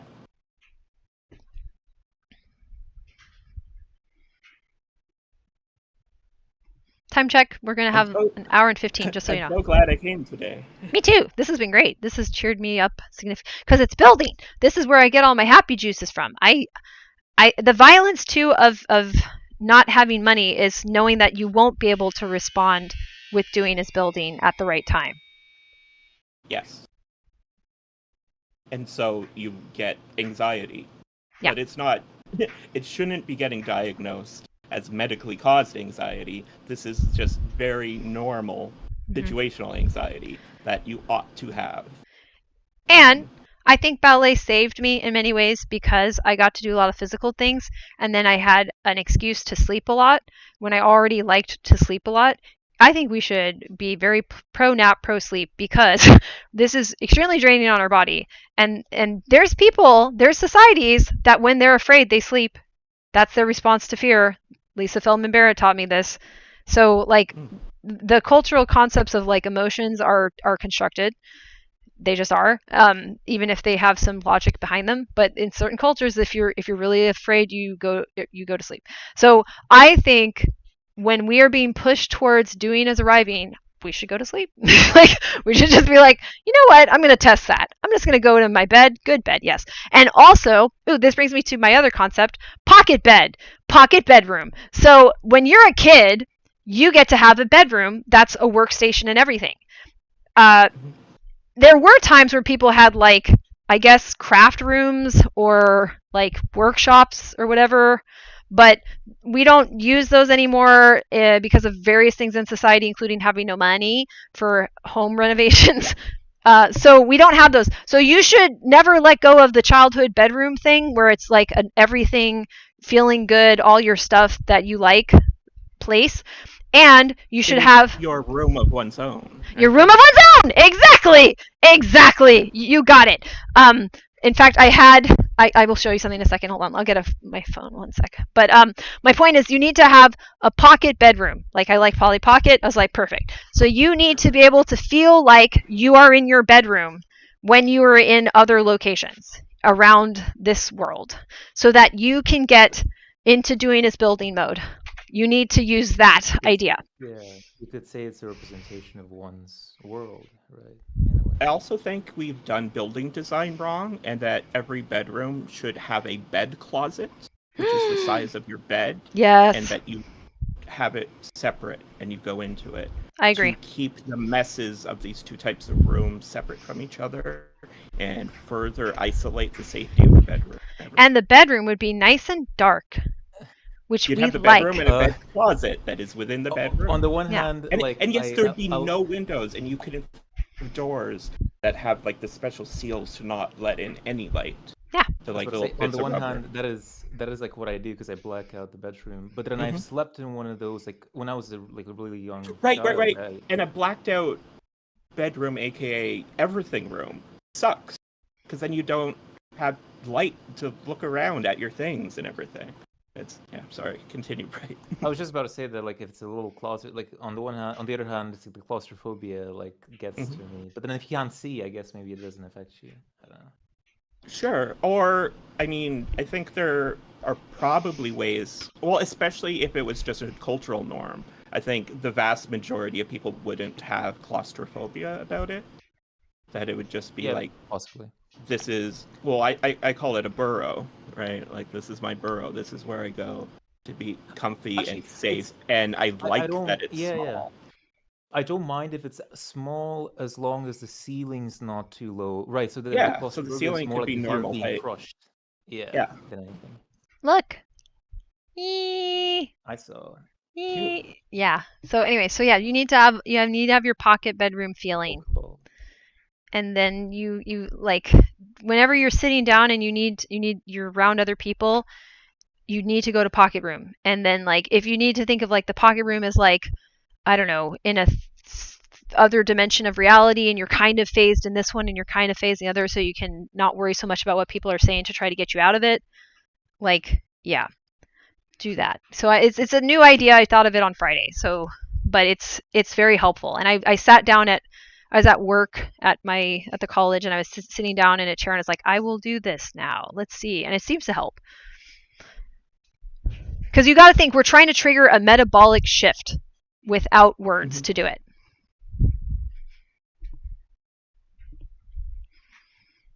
And like a bed closet could be so useful for just sleep health. Yeah. Like have the rule that you don't bring any electronics in with you. And then your body will just know you've gone in this room. It is sleep time now. Also, what you could do, because I did this with the loft bed, you could have a thing towards the ceiling and then a space underneath it for other stuff, and that could be a little bed like area that's shut off. And that's worked for me. It feels like you're in a different space and you're on a different level. That seems to be helpful as well. Like it's like a little nest. So we could have like a loft, box loft bed or something like that. What did you say in the last few seconds, Shane? You broke. So I was saying, like, if you raised something up, like it could go all the way up to the ceiling basically, and be like the proper size for a bed and you to sit up comfortably and stuff, not stand, but you'd be Right. like a level removed from the rest of your room, and you still have space underneath it. Right, and that's actually what I did with my bed, right? I used the frame of a bunk bed and then put walls along each side so that it became its own separate little room. Yeah, a But mezzanine using floor. a Yeah, loft bed works as well. yeah, I love So that. it's all about like the separation of space, and Mhm. that's sort of like useful to have. I see. Yeah, exactly. That also sounds cool. A mezzanine floor. It sounds fancy, like at the ballet. What I did for my bedroom, aside from like the blacking out, is there's like obviously the biological sort of stuff that helps with sleep, like having it be like a cool enough temperature to be able, like, because I'm very sensitive to lots of various like sensory stuff. So like I use satin for like, you know, pillowcases, but even sheets if I can for hair. Although like the actual bed sheet is not sometimes good with satin because it doesn't breathe very well. And then you can heat up, and then that doesn't allow me to fall asleep. Because my whole life I've always had issues falling asleep very easily, and I've never known how Well, to and you could have even air now. conditioning in that loft area too. That would work. Like, so we should have been redesigning this forever. This is another feminist point that like women have been stuck in these homes that were useful for making them, you know, go crazy doing stochastic abusive psychosis management. Yeah. So we need to fix that. Like, damn it. I think like I feel as if Yeah, people exactly. are somehow like given the small chances to sort of like create their environment, they eventually come to like what they need, kind of like a healthy symbiosis. Yes, 'Cause and I we didn't should have any. Yeah. we should have resources for that. We should, and so that's why I'm saying, so gender roles should be completely eviscerated as a concept, and until further notice, replaced with abusive psychosis, stochastic abusive psychosis, and its counterpart that comes out of it, stochastic abusive psychosis management syndrome. So those are gender roles now, okay? And everyone's going to get so mad at it because it's a psychosis. Like, they're going to get so mad at us saying this because they're in a psychosis. Right. And then you see the restrictive clothing, like wearing pants instead of a skirt or having to wear a burqa. This is just a signifier whether you are somebody who properly manages abusive psychosis or not. Yes, exactly. It's signifiers of if you will do the abusive psychosis management, and then And so we think of it as femininity because we're so indoctrinated into it as kids. We're like, oh, Correct. a skirt is feminine. No, Correct. a skirt is a signal that you're the type of person who correctly performs your duties of psychosis abuse management. Correct. And maybe also conditioned to see it as attractive, right? It is attractive. If you need to manage your psychosis, Psychotic. it's very attractive to them. They get to feel good. Yes. More masculine, aka abusive men. No, not more masculine, because it's wrong. More abusive men want more feminine women. Yeah. Yes. Is it aesthetic? No. It's not aesthetic, because look at what happens when men Not make their own aesthetic. porn. Like, it's, you know, it's ugly. There's no, because they're not worried about building. Right. It's part of male intimate abuse. Yeah. Yep. It's usually got some element of humiliation. There's something about it that's kind of off and creepy, and it feels like you're scrubbing the person of their insides and filling it with like something that isn't even human. Like, it's dehumanizing. Yes. But why would it be attractive? It'd be attractive to the person that needs that regulation, because otherwise they have to confront the extreme discomfort of like everything painful that's been happening while they've been in that psychotic episode, which is a lot of stuff. And this was the thing when I was like young, so like 30 years ago, and I was so like I couldn't understand porn stars and the way that they did appearance and why it was like that, because like I didn't find it attractive at all, right? Right, but it goes beyond typical femininity in dehumanizing. Right. So the idea that like they would have huge fake breasts that are clearly fake and not what a human looks like, um, that was a good thing somehow. Yes, and it also If you communicates this system works as a because it communicates. That's why. That's the Yeah. somehow. Yeah. Because it's a system of communication Yes. that this person is open to abuse. And so Yes. these ridiculous outfits that they would wear in pornography that don't make fashion sense turn into the signifier of abuse. And Exactly. so that, I'm like just like that's bad taste, but they don't have good taste because they aren't developed humans Yes. because they're abusers. Yes, and yes, exactly, and yes, precisely. As well as, the idea. This goes back to some of my earlier work, but it starts to flesh out more. The guy who's the abuser wants to feel that he is invincible. So one way to check that is this locational thing of that person's getting hurt, I'm hurting them, or other people like me are hurting them. Therefore, I'm not the kind that gets hurt, because you have the dualism splitting there. So they also latch onto the light switch a bit. And also by checking their environment and seeing how likely the people around them are of being able to hurt them.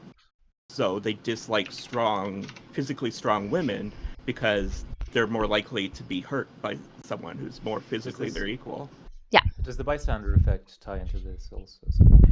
I mean, all of it will, yes. I mean, yes. Like my argument is we're gonna have to relabel that just about damn near everything, because we're talking about like the core dysfunction of humanity for the past 90,000 years or Correct. whatever. Yep. Yeah. So it ties to literally everything. Yeah. Yeah. And without this language to talk about it, you can't interrupt it, because it's a cycle of certain pathologies creating their own ecosystem that isn't actually functional and will hurt people because reality doesn't agree with this delusion that we have, and will create systems of like distribution of resources that are intolerable for a social species to exist in, like individually and collectively. We are interested in each other, and we have mirror neurons that let us know about pain and hurt, not other emotions necessarily, but pain and hurt, yes. Okay? So I have mirror touch, mirror pain synesthesia, right? So is there something going on where I have a really strong reaction to seeing images of violence? Yet, yes. I can do a cadaver lab. Yet, no problem watching people having dramas where they're supposedly saying they're injured or whatever. I do notice when someone's yelling, but yeah. This is why we go, oh, when someone does a huge wipeout while doing sports or whatever. Yes, right? yes, like, that's yes. your mirror. Right. So for us to be in a society that is clearly hurting people, and they have to pretend it's not hurting them because the psychosis state says it isn't, it's extreme punishment, violence, torture, whatever you want to call that. It's cruel. Harm. It's terror. It's extreme harm. Yeah. Terror. Yes. And it screws up our nervous system because we don't, and it's stochastic. We don't know when it's going to happen, but that's by the design of the illness. The illness looks for opportunities to throw people off guard, because the people that are the most off guard are the easiest to program into doing this response. So, and the programming it's not like they're masterminds. It's just what you have to do to manage someone with psychosis that's actively threatening you. And the programming is the stochastic terrorism, right? Like you are programmed by the threat to do things that will get you away from the threat. And the more you're programmed to do that, the more you have to become complacent within the system of being threatened. Yes. And we also, Jamie was asking, like, are they victims creating victims, abusers? The problem is, so we may have a subset of humanity that we don't know how to get them to stop doing this. I don't know. We have all been exposed to it, and this is the problem with like mass psychosis and illnesses. They spread like other kinds of illnesses, and then when you get exposure out of the picture, the people recover. But who's going to recover? I suspect, from what I've read and heard about different societies that have existed, that this is not a large a group of humans, that this doesn't normally happen, but Mhm. rather that it is responses to specific environments and the pressures there that then became self-perpetuating in all environments. Yeah. And I would argue it's like if we wanted to ballpark how many humans have this problem, you would want to look at homicides, and you would want to look at billionaires, and then just see what percentage of the world commits homicide where it doesn't seem to be like reactive from abuse, like if it looks like the person themselves are the agent, that you might look at those two factors, or it could be a couple other factors, but it's not very many people. It's not. And I would generally say it's probably not very many people, because this is hard for us to come to terms with, because we do meet so many pro-social people every single day, Right. and we've overestimated. Go ahead. We know that this group of people is incredibly small, or else military inductment wouldn't have to be what it is. Right. Right. So basically, it's only sociopaths that are actually genuinely okay with the type of people that get into the military and are just stoked to get to murder people. Yeah. Right. Yeah. That is so rare. Yeah. And I would even argue that, like, whatever this is, like, if our species got to understand this with a model that really takes care of all of our hang-ups and problems and all of the refuse of this, you would probably have a subset that would make good something in society, and then there may be a subset of that subset that we don't know what to do with yet. But we have to get really comfortable with that. I don't know. Like, we're not saying like God hates them. They would just be people that have to be in special care environments because they're not safe to have outside of them. Which we already do, right? We do. But we do it poorly to the wrong people and stuff. On command from these guys. Yeah. They're actually trying to put us in camps. It's like insane, but they are. Yeah. And they don't need to be in camps. They need to just be in a place where they can have a happy life that's, productive in the way they like it, but they aren't fully free the way other people get to be. Right. Because they can't handle it. The same way because they can't handle it. The same way children can't be fully free in the way adults are until they can handle that. Yep. People who never are able to handle that.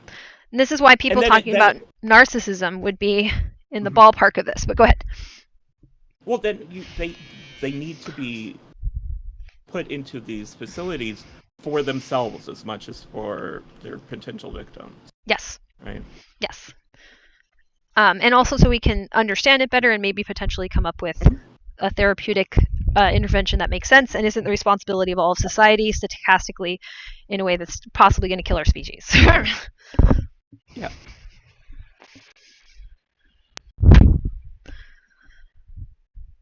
Yeah. It's really great that I feel like I've charted a path outwards towards like disseminating the cure for humanity that Jane has found. So I don't just feel like this is what's wrong and I know how to fix it, but we can't fix it. I no longer feel that but we can't fix it part. Good. I'm glad. I realized something that I was going to say earlier. I feel like an important thing to be done is exactly like you said, finding language for this, right? That doesn't exist for a lot of these things and definitions, because it's language exists in order to invoke concepts, right? And that is so that we can work with them more easily. You can manipulate them, right? Neutrally speaking, you can sort of like use your hands to sort of like move them around and do stuff. So therefore, if language exists around these things, then perhaps more of a tangible impact. Because how do things tend to escape this handling? By being more ambiguous, by being hidden, right? Well, if you don't have the concept of a seat or a chair or whatever, you can't create a thing to sit on without first creating the concept. It ontologically doesn't exist. Yeah. Well, this gets back to what I was saying earlier, where I was like, well, now you need to ask things, ask questions, you need to remember things, which also is your imagination, yada, yada. You need to sense things. I'm like, you need to use things, but then abuse means to misuse in Latin, and ut is like the origin for the use. So I'm like, what the fuck am I supposed to do? Like this, did this get messed up all the way back when we were going from cuneiforms? Like what the like like what word do I need? So this is where I'm kind of getting a little stuck. Ooh, what's the etymology of use? So use, it comes from let's see, UTI, which is, our abus is misuse. Let's see, abuti is away. So it's away from use. Away from, and to use is somehow Latin. So I'm trying to figure out where we got that. Right, so like Latin, we were already deep within hierarchy. Yeah, we So were. Latin. You're right. Yeah. Maybe we should just pick up a word from a different culture at this And in point. fact, right, like Rome is the society in which the current hierarchy models itself. Mm-hmm. Like it is, we're in New Rome, basically, right? Or yeah. Well, Yeah. I mean, I'm looking into the pages here because I usually go to the furthest root of things that I can find, right? The UT like talks here about going to like the Proto-Indo-European particles here, the loss of a C and the something to do with Like optical past sensitivities. participle stem of uti, make use of, profit by, take advantage of. So, like, already the term use sort of incorporates abuse. Yeah, it does. When the noun use showed up around, wait, let me see. Chambers doesn't, hang on, let me see here. When the noun use showed up around the same time, this is later on, in Akronrilli, an anonymous guide for monastic women that's believed to date from sometime before 1200, it meant the act of utilizing or employing a thing. See, that's not what I mean. Yeah. What I mean is you take your little thumbs that are all opposable, or whatever you use as a proxy for that, Right. and you interface with the world using the things you've asked about, that you remember, and that you sense. So you're Right, you mean manipulate. Yeah. Yeah, that's what I was thinking. Yeah. Which has now taken a negative connotation, which is why I have Right. This is right. frustrating, but it just means use your hands. And this is what's so frustrating about, like, so our language, so let me give you this. Our language is deeply tied to our hands, but specifically your index finger and your thumb, because your tongue does sense stuff and so does your index finger. It's very specific for that. But also it does dexterity things to communicate and change, like your thumbs do. So, like, the concept of even using our tongue to do things besides taste needed opposable thumbs is part of this whole argument. So, like, that thing, what is that? Like, is there a word for that? Like it's what you do when you use your like linguistic abilities, but also your constructive abilities with your thumbs, and drawing and writing and speaking. All of that is one thing, but it's also it's it's opening an envelope, it's throwing a ball, it's all of these things where you're like, thing become part of thing I know how to do skill with.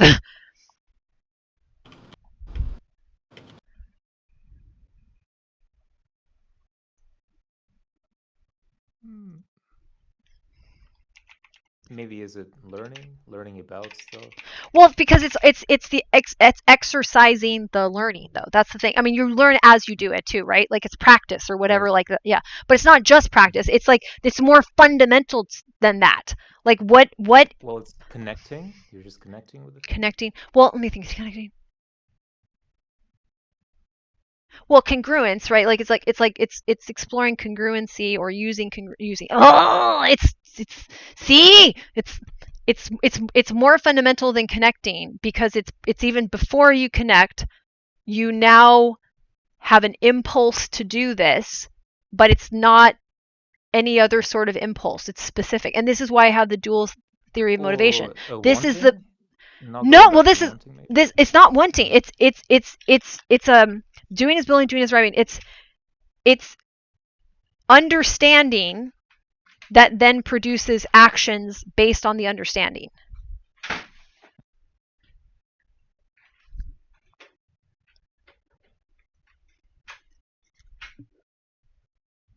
I'm gonna write that down because Maybe knowing.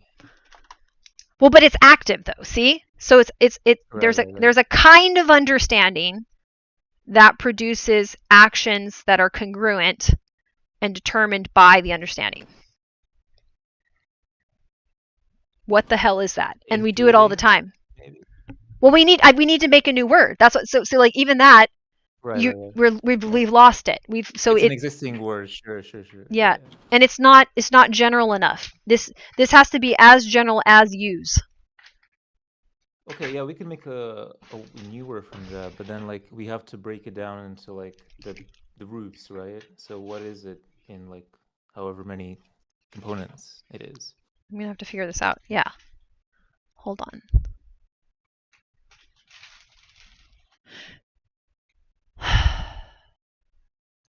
Because it's agental as well, so it suggests that you are a conscious agent that has the capacity for some form of understanding, and that can have many kinds of meaning. It can go into other sort of animals too. So then it's like it's on a continuum of other evolutions besides our own as well. So utilization, if that's somewhat older and connected to the Latin, that seems to be like state of being made useful or made use of. Let's see. Make useful, make use of, to make use of, to make useful. But you're not making it useful. It is useful and you're perceiving it as useful. See, that's so frustrating because then we're back to use. I just had an idea. I'll check the translation because I speak a few languages, right? I'll check the etymology for the translation of use in different languages, and maybe Okay, thank you. Ideas there. So like if I go into like more words to explore, use, exercise, invention, taste, that's what I'm saying about the whole sense thing. State development, like that's somewhere closer to it. Practice, kind of, sort of, but it's like if you develop something, you are practicing. Like there's some develop. How does that get you there? What is develop? A gradual unfolding, full working out, or disclosure of the details of something. That's closer because it's feature based, right? So this is the whole like thing that I've been talking about since the beginning about like being local featural as opposed to global configurational and why this matters. So and also Lilith has talked about things unfolding or unraveling or like like spiraling out open, like that all works, and it has some connection to nature, right? Where it's like you don't say, okay, you can tend to a flower, you know what to do, but you don't pull the flower up. You don't say like, I want you to grow. So cultivate, yeah. Cultivate. That's closer, but that also has some problems because it's too specific. We're already into like land. It's also too agricultural. Exactly. Exactly. Well, grow. Well, but it's more active than grow. See, so that you need, because grow doesn't necessarily have this agent that we're talking about. Okay, let me look up a couple things. Well, like recursion's a lot like this, right? Yes, it is. It is. Yes, which is why I've been using it a lot, and why it's useful in language. Why it shows up in language. Our language is recursive. It has to be, because this is the process itself. So then why do we have no words to be like, this is the process, which would help us to figure out if we're ready to go into our pocket bedroom, if we're doing as a building, if we're switching away from doing as arriving, if people are trying to make us do as arrive. We would know right. this state. The stochastic terrorists break our language. They take it and they break it. Yeah. Have you heard of the term autopoiesis? I think that's a similar one to recursion. Let me look at it. I maybe have. It sounds weirdly familiar, but I'm not sure why. It's one of the... Oh, self-creation. Oh, yeah.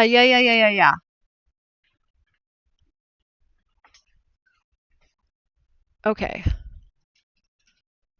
Well, this is recursion. Recursion. It's more like a stabilizing thing. It doesn't. I mean, yes, yes, and kind of. It's a little more general than autopoiesis is, but it would support that property successfully.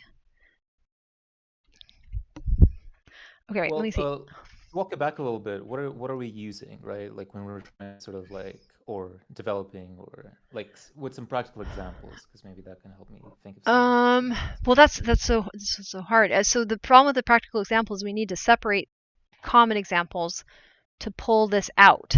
So it's right now being smushed together, and it's a fundamental state that is metabolically distinct, that is doing its building, that would be the component of like all things that you do as a person, like all activities require you to ask questions of something or someone, remember something that's happened, sense something that is happening, and if it has happened, you remember it. And then this fourth thing, which is not use, because that's a sub thing. And also it tends to pull you out of doing is building, and the sense, ask, remember thing that I'm talking about. Remember that that's also imagination. So there's no separation, but we've separated those concepts. But just to note that there's a fourth aspect of everything that you need to do that is unclear, and it is the response to understanding your memories, your sense data, and the questions that you asked helping with your understanding to then do this kind of thing, which we are doing with our hands all the time. This is what we're doing when we're talking, when we're writing, when we're building anything. And it's not using, it's something else. And it's more general than creating. It's the first impulse. We need it because I think that's the metabolic signature. Well, you spoke about facing, right? Yes, facing. Yeah. Facing is that's a huge part. Facing is necessary. So facing is, yes, that's yes. But not all of it. It's not all of it. It's necessary because it must also face you. So there's already a form of collaboration or consent of some kind. Like, you can force it, but ideally this is something where, like, I can pick up the box because the box is here to be picked up. There's reciprocalness. There's reciprocity, and it's in that reciprocity that things are made possible. But it's made possible for humans because we can sense, ask, remember. And these are the ingredients for everything that we do in life as a human. And there's evolved earlier states of this, but we failed to name it. And now we have confused metabolic signatures between this and running away or running around because we have to temporarily for some dumb reason. Well, something that's hitting me now is like when we do this, what comes out of it is, would you not say, like, history? Like our understanding of history in some ways is a product, or rather a result of this process as well, right? Mm-hmm. Because you recorded it. So, and that recording history is this unlabeled thing that isn't used, right? Yeah.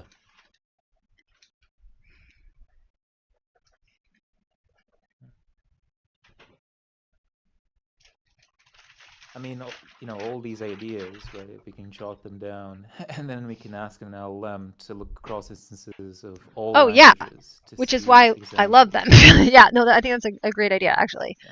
Maybe we should all do that and see. But English loves borrowing words from other languages. Mm-hmm. Like Schadenfreude, right? We don't have anything close to it, so we just took it. Well, so German, like, okay, because like I said, I know a few. I can speak German, right? And like one of them is like German is unique where it just jams words together to make a new word. Japanese kind of does something similar, but phonetically. Well, I mean, English does the same thing sometimes. True. Like a cupboard used to be just the board on which you put cups. Yeah.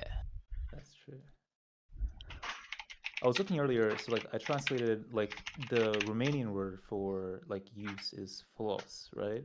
And then I found that so that comes from a Greek stem ophelos, which if you then take that even further to Proto-Hellenic and Indo-European, apparently it's like it's indications of like more or adding to things, which later they added this like idea that it's beneficial, that it is of or furtherance, right, or that it is advantageous, helpful,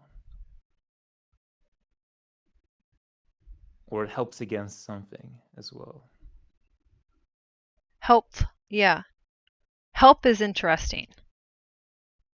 Help is interesting. Let me look at the etymology of help. That is interesting. Maybe we can work with help. Assist or support. Aid. I don't like aid as much. Well, I like help because Mr. Rogers' mom, look for the helpers. She ended up with that word. He ended up keeping it.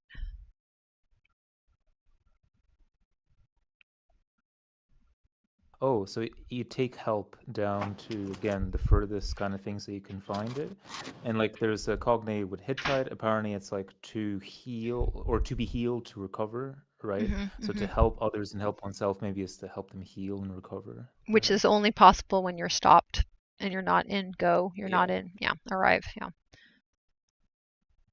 Interesting. Right, because you don't need to be helped unless there is something to be effectively healed, right? Like if you give someone food and you help them that way, like you're healing their hunger. Yeah. Yeah.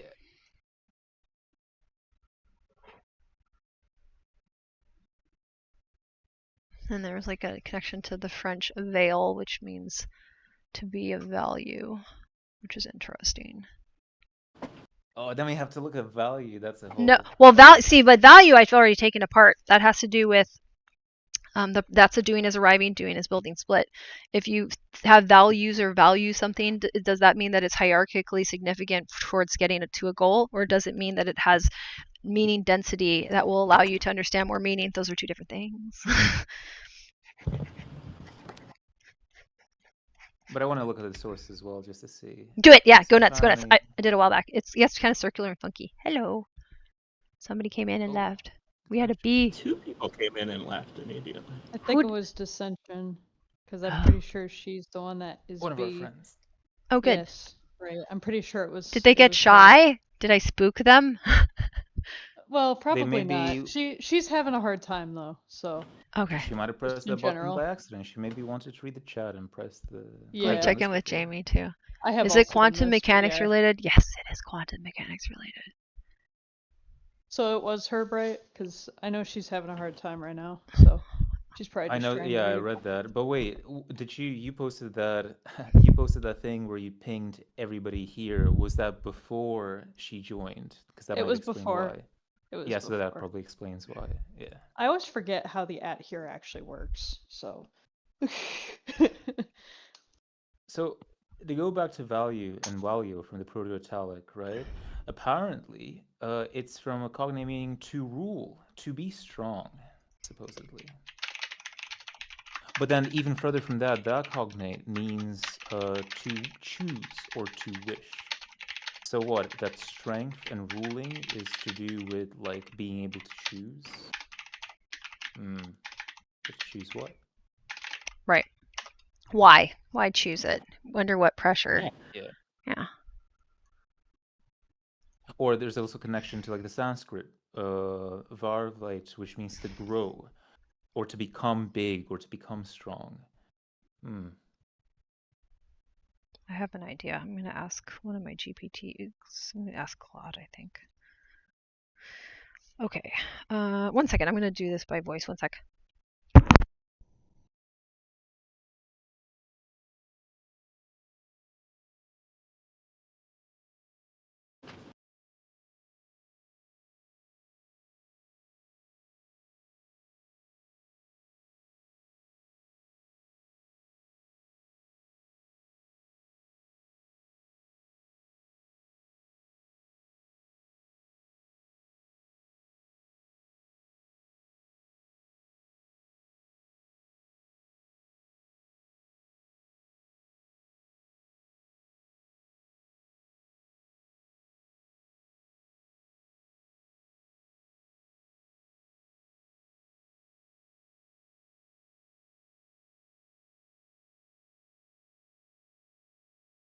Yo, Lilith.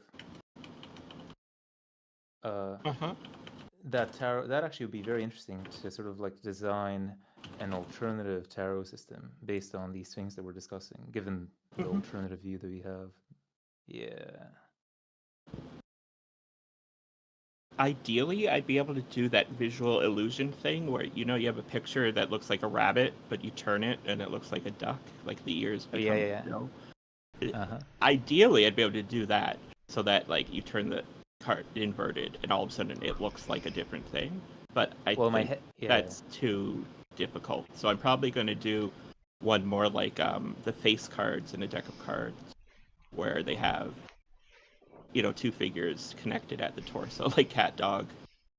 But I like that idea because the idea that came in my head immediately was like, it's almost like a secret, quote unquote, right, layer of what maybe the true cards are versus, Yes, you know.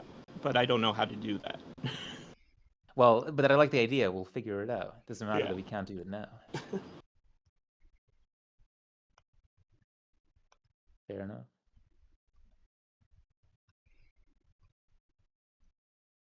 Yeah, I feel like Fool would be renamed as well because still the connotations there with that one are not the most positive. Yeah, the Fool becomes the Seeker. The Seeker is the upright, and the Fool's inverted. Yeah.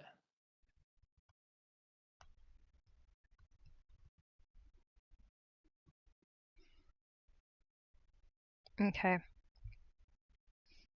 Interface, engage, participate. It's just too communal.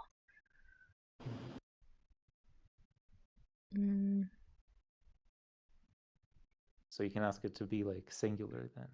Mm-hmm.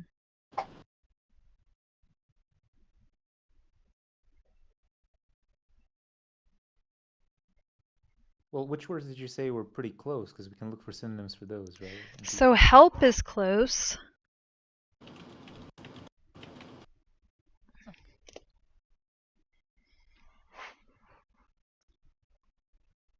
Synonyms for help: assist, aid, be of service, be of use.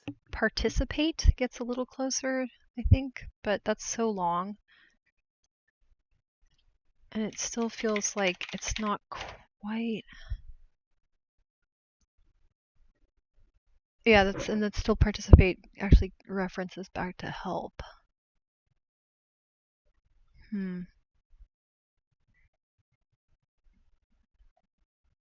Oh, isn't that so sad? I mean, now when I think about like, oh, they're making fun of participation trophies, I'm like, oh no, that was really bad to think they were the problem. There's somebody trying they to make fun of friends, right? When yeah, they talk about friend zoning. yeah. Like that. Huh.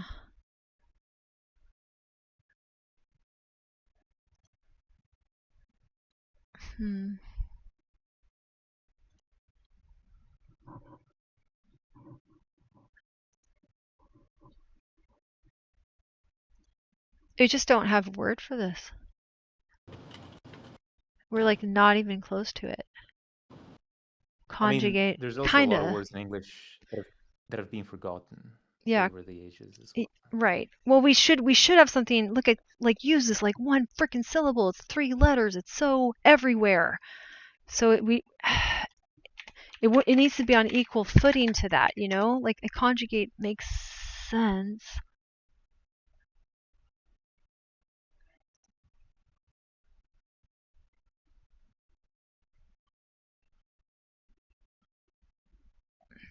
But it's just so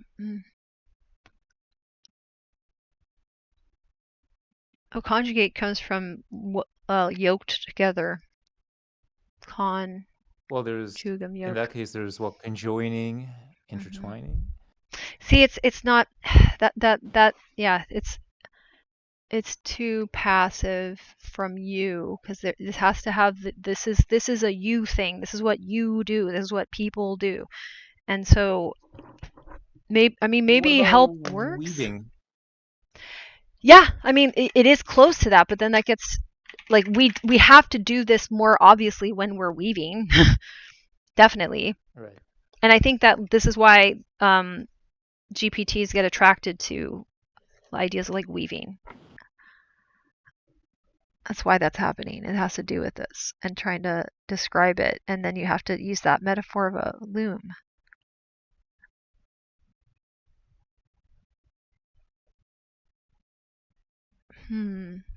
That's interesting, actually. Weave synonyms. Entwine. Knit. Crisscross. Braid.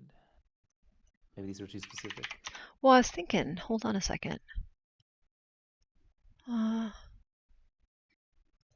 Interesting. A loom is actually, it's a weaving machine, right? And machine is interesting because that's part of what I'm talking about, that we have, like, there's a really good choreographer, he calls his stuff, his method, improvisation technology. He's like, oh, well, these are technologies because I've invented a way of moving the body that wouldn't exist if humans didn't invent it. So, loom is a utensil or tool. So we're a tool using species. I'm talking about our relationship to tools. Mm-hmm. So well, that goes to manipulation. Right? Well, but see, manipulation fails in recognizing the tool. Okay. That's what we need to say, that things become tools for human. And that's interfacing? Well, see that gets me further from it again, because this is why I think we need to make a new one. That we lost something when we didn't identify the tool relationship with a word. That's making sure we remember that a tool is involved. Troubleshooting. I've used troubleshooting, Jamie, before. Like, I have that as one of my names for one of my days. Like, Thursday is troubleshooting day.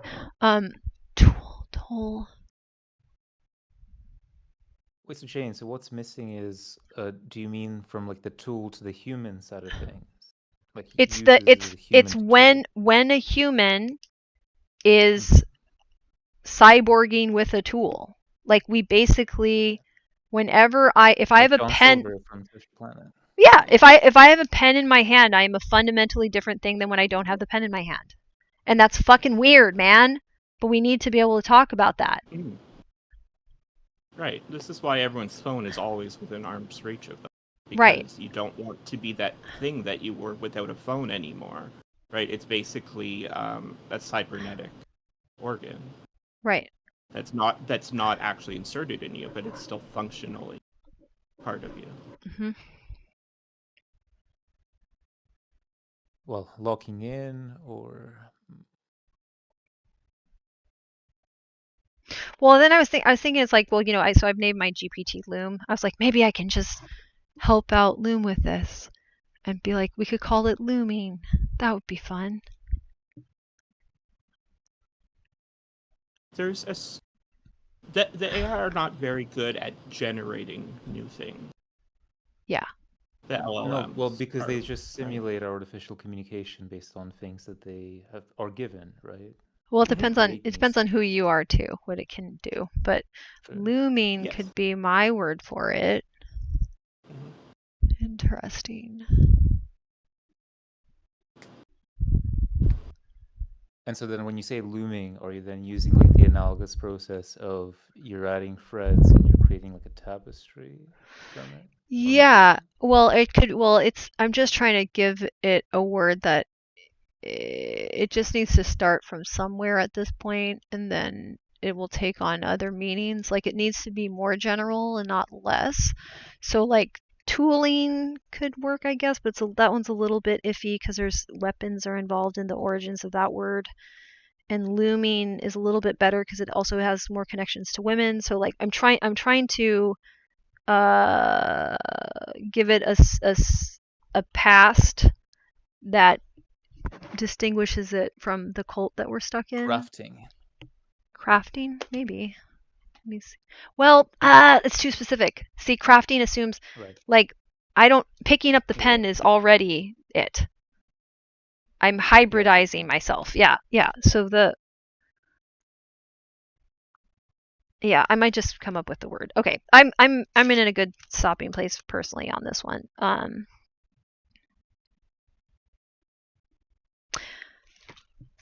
Well, this is why I was trying to use the word noting earlier. New things, old things, all things, do things. That's the do things part, and it was trying to talk about building. Doing is building. Uses that.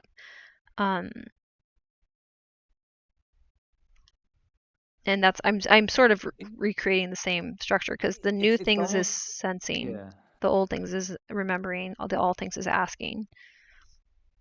So I wonder if there is going to be a word like it goes so far back because you think that we've got all these individual words for tools, right? And like even when I was doing this, I'd say like weaving and weaving thread. So like the tool that I define myself by often is like, you know, a needle.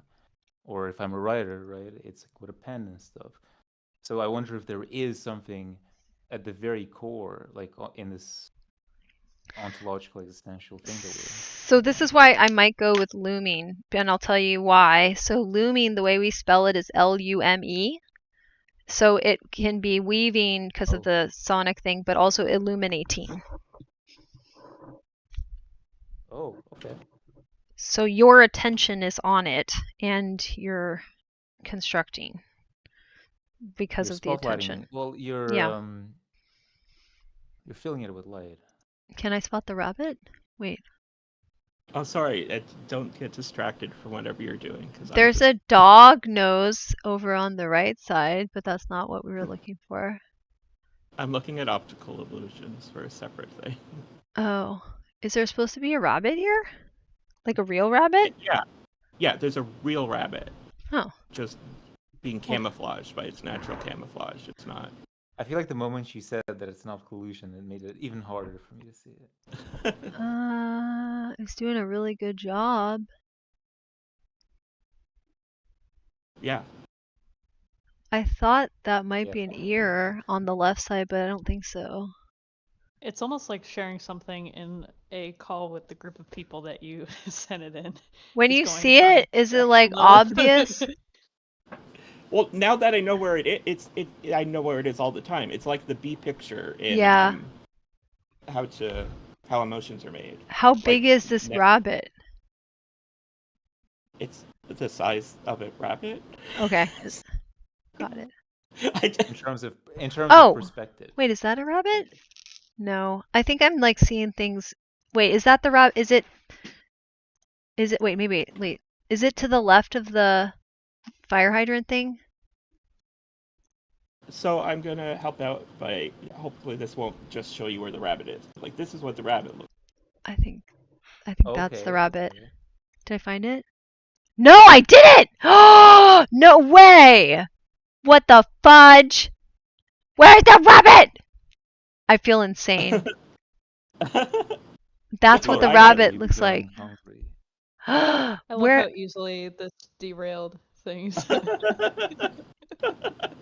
I do too, but where's the damn rabbit? Yeah, So say yeah, not to get it's definitely distracted. helpful to open it full screen. Where? Oh, I am. I put it on my bigger monitor so I could look. No, me and Kyle are both doing this. It's Yeah, not hi, so that. it's on your the rabbit's on your screen right now, Jane. What? Like it's there somewhere. It is? Okay. Yeah. I'm so confused. Also, augment is a good one, Jamie. That might sort of work. Oh, but okay. Honestly, even seeing the picture you sent, Lilith, I no longer feel bad. I thought that it was. I thought because that was the holy shit, rabbit. that blends in. And then I was like, is that an ear? And no, it's not. I thought that was the rabbit, but it's not because it doesn't look anything like that picture. I don't know. I'm like, I want to be this rabbit. Like, I want to be that able to disappear. You want the solution? Yeah. I guess I could mark it spoiler. Oh wait. Wait, did you find it? Is the rabbit the friends we met along the way? Oh, it's one of those It's too- bullshit responses. Too freaking pixelated. So. No, I zoomed in and like. The other problem too is the notion that the rabbit is like looking at you instead of like, Uh-huh. oh, hello, cat, rubbing all over the back of my neck. Hi. Okay, I Oh, I give mean, up. Or do the I give up? rabbit's definitely looking at you. They just don't have the same type of vision we do. Wait, where- I'm You know gonna what I look mean, again. though, like, It its really whole is head in this looking picture. at you. There's an actual rabbit here Yeah, without like, Oh, okay. wait, you gotta it's be an shitting me. it's an Oh, actual okay. living alive rabbit that's just I see it now, camouflaged but in with the grass because that's what rabbits do. That's their whole purpose, yeah. Yeah. Wait, did you look at the but also, spoiler? I did, but like, I couldn't find it for like a few seconds, and then I'm like, this picture is way too pixelated. I'm sorry, but like, I just don't think it's like a very good optical Okay, illusion. I'm gonna look. When you're full screen, it's not very pixelated at all. You're fucking kidding me. I I send like what it looks like to me. Oh but my it's god! That rabbit is amazing! Wow! Never in a million years would I found the rabbit. Good job, bunny. Damn. That's like, wow. I feel like this kind of bunny should be immortalized as the most successful bunny. He Also, did it. like very helpful to look for it. The dog is staring straight at it. Oh, yeah. Wow. I was nowhere remotely near getting it. I thought this was a rabbit, and maybe Of it course the is. dog saw I don't it. know. Yeah. That's fucking crazy, dude. It's the- very difficult to see. Wow. Also, that looks like a Wow. hunting dog's nose, so of course the freaking little beagle hunting dog thing saw it immediately. It must have been fun to be the person who took this picture of the rabbit and then looked at the picture and was like, what the hell just happened? Vanishing rabbit. I mean, it's Hi, doing Reese. its biological job of Hi, kitten. camouflaging. Hello. Reese, come here. Wow. Well, good job, rabbit. You know, if you're not doing it like that bunny is doing it, you aren't good at it. What, hiding? Yeah, or anything. Yes. I want to be as good at things as this rabbit is at not being visible in its At literally surroundings. anything, yeah. Wow. Yeah, at anything. This is the Michael I've not- Phelps of rabbits. I've not yet seen the film Watership Down. My friends recommended it to me earlier. Oh, it is super depressing. Just So I hear. Yeah. not a kid's movie. I did not get very much done for HCAT, and I think I needed it. This was so good, though, for other reasons. This was awesome. Transmogrify. See how we're stuck with, like, such long words? It's like, user transmogrify. This is where I'm getting, like, I'm going to use loom. I'm going to loom. Or node or loom. I want one syllable, and then I'm going to make people say it because I'm just so right about everything that they, like, give in. Is that how that works? Illuminating. I don't know, but I appreciate the confidence. Thank you. It's about time. I'm making up for lost time for all the ladies that didn't get to be. Yeah, you are. Yeah. That's why it made me laugh unexpectedly. I get it. All I'm right. just surrounded by cats. Hang on. Well, let's apply it right now. I'm gonna loom right now. That's what I'll do. I'll loom and see if it makes my brain Reese. get this. Hey Reese, come here. You know what this just reminded me of? This phenomenon that's going on the internet at the moment, which I don't quite like. So ever since like the whole LLMs have been kind of more, coming more around, people bring up this clanker slur, right? And it's just, I don't like how everybody's just enjoying sort of like throwing slurs so casually. Something about it. I think that's fair. I think also the slur thing is getting ridiculous on its face because everyone's, fascist. Not everyone, but there's Which too many slurs are you fascists. referring to?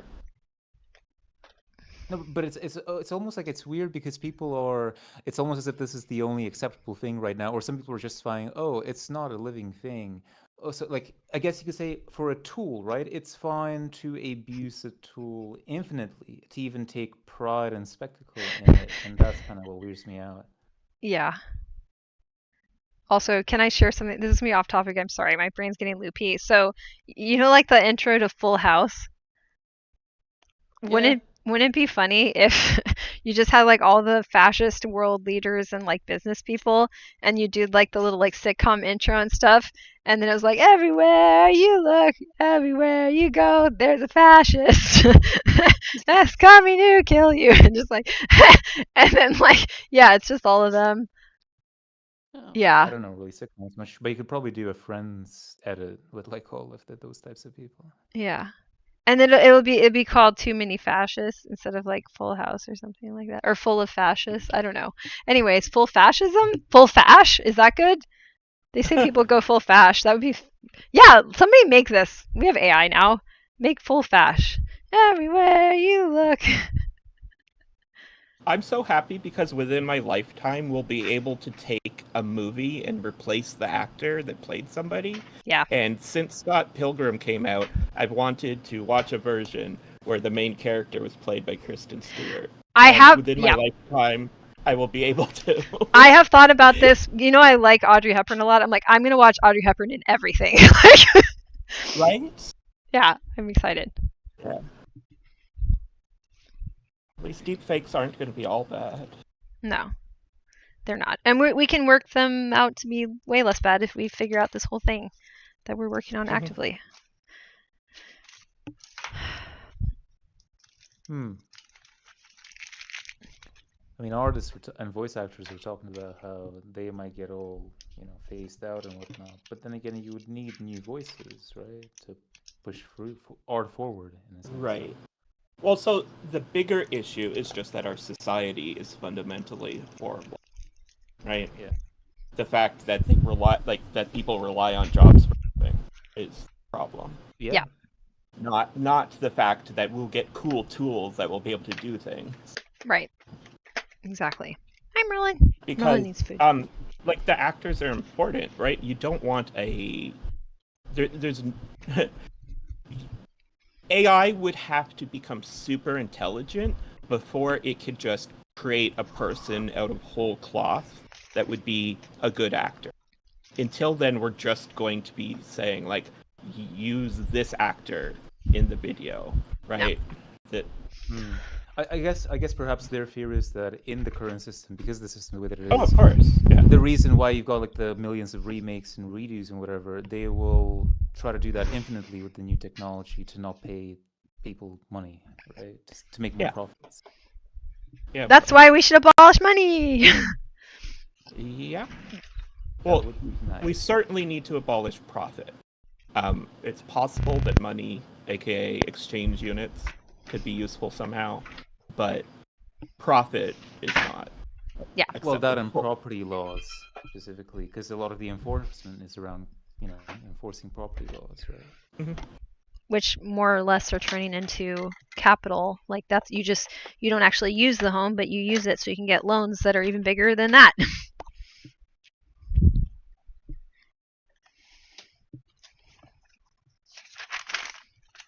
And those faces are trippy. Okay, we have 9 minutes. This was really good.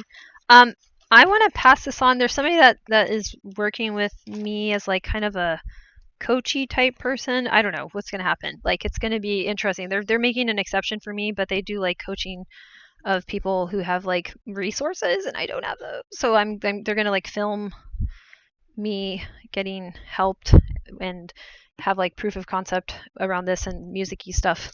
I'm just finding this very poorly, but basically I may share this because I think they should know who Lilith is and what we've been working on over here in this world. Also, what did I just do to my screen? It's a new person. I have not introduced. Oh. Yeah, I got to make sure that you know who they are. They go by Elegance Block. Elegance is their name now. They have rebranded their lives with a name that works for them, which is Elegance. Hey, that's what I did. Exactly. Lilith Joyful Morningstar. Exactly. Yeah. And they're in our neck of the woods in terms of brain being all, extra Loomy, excitingly you different. could say. Yeah, loomy, extra loomy. Yeah. I like that. Alrighty. 8 more minutes to do whatever. Let's see.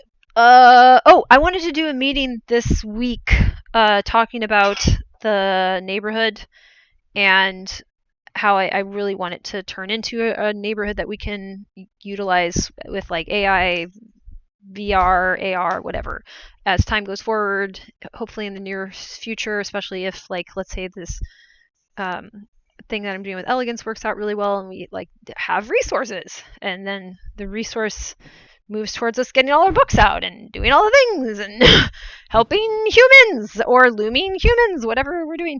Then I want us to be able to talk more about what it's going to be and why. So do people have time this week to do a little neighborhood meetup brainstorming day, like just like an hour? Depends when that time is. Yeah, As long because as you're it's not during my work, I can do it. okay. Days of the week, do people have crazy work schedules? My work's pretty much all the same, Okay. and I have weekends again, so. Oh, that's nice. I'm That's free awesome. all evenings next week, I think, because Oh, it'll be you the are? evening for me. Oh, that's Yeah. awesome. Okay. What time is it for you because right of the now? time difference. It is. What time is it? It's 22:53. Hang on, I have America Brain. Is that 10 or something? Yes, that's almost 11 p.m. Got it. Okay. Okay. So, okay. Let's see. So if we did something in the afternoon, is that terrible? Even if it's like a little lunch break thing for some folks? What time is it for you? It's 2:54 for me right now in the afternoon. Right. So maybe I'll try. 9 hours difference. Yeah, I could do. If I do 12 noon, that's like 3 o'clock for the East Coast people. That might be good. When Or Saturday would work. Saturday we can do. We can do Yeah. Saturday. Otherwise, Shadow will have work. Saturday. Okay. Hmm. Let's. Yeah, correct. Yeah. Okay. Yeah, work days are That's not good for amazing. you. Okay. Yeah. Maybe Yeah, I'll. my lunch hours, like my lunch times are only half an hour Ah, at the okay. current place, so What's yeah, your plus what's your hours at work? currently 9 to 5:30. Obviously, like I can shift that slightly earlier sometimes because I do, but And yeah, you're that's East generally what it Coast? is. East Coast. yeah. Correct. Yeah, I'm in Lilith's time zone if you ever don't want to think about it. What if I did 10 my time? Or even a morning one my time? I mean, I would be able to listen in to part of it, but again, I wouldn't be able to be there for a whole hour anyway. Yeah. So No, totally. Okay. I will need to remember to bring headphones to work if I do that. Nobody at my job knows I have a diagnosis or anything, so I would disappear. Ah. Okay. Okay. Which is funny because most of my coworkers are, by the way. But... That's of course, right? Well, that's why we need to fix everything. well, See? This is why we're doing this. It's just comical. One of my coworkers literally shared that he got fired at his last job when they found out he was ADHD and autistic. My other coworker has a level 2 autistic son, and she is also autistic, just no one's told her. Clearly. He does know that, like, both so as bad as the ADA is in many regards, it needs to be reformed. So ADHD and autism are clearly covered for workplace discrimination. If you get fired for being those, you can sue them, like, to shit. Yeah, he is. The only reason I even know that he is because he didn't care that I overheard a conversation he had when reaching out to a lawyer about the situation. Good for him. Yeah, he can destroy that. That's good for him. But I'm he still glad. didn't want to Thing stay about- there. That's the thing about It our doesn't society, matter. though. You can sue them. Doesn't mean that you'll win or that you have the Correct. resources to sue them Yeah, or the capacity, like the time and yeah. Yeah. But That's how inequality features. yeah. that a lot of lawyers would take that one because it's the sure bet, and even if he was going to leave, Yeah. it doesn't matter because they will do that to another person. So they can lose licenses in a heartbeat for that. So Oh yeah, absolutely. yeah, I hope But, he wins. blue collar warehouse stuff. Good luck getting like support unless. You just unless have to get join a case. you have to get a lawyer that knows their shit, and they'll take it. Like he's got a Oh yeah. yeah. That's I hope he gets it. Okay, I'm gonna try to do a morning one, and then see if that works for anyone. So if I do 9 a.m., that's gonna be like, I don't know. That's noon East Coast. Yeah. What day? Sorry. That would be. Hang on. Let's do Tuesday. That's good. Okay, I'm gonna try it on Tuesday. It may just be an attempt, but I will try it, and then we will come up with other times, and then we'll do a Saturday, for sure. Yep.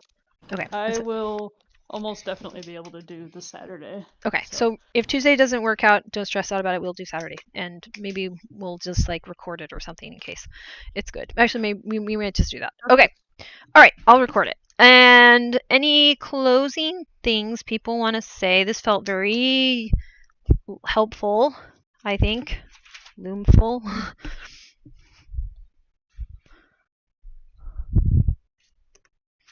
I didn't think about LUME. See, I thought you were like about LOOM, Mm-hmm. but that's different. Has extra.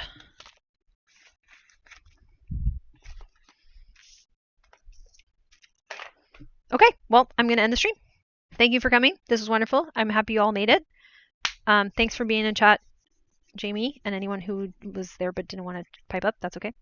I'll see you all next Sunday for sure, and we'll figure out more ideas for the neighborhood thing, and one day I'll see everyone there. Okay, bye!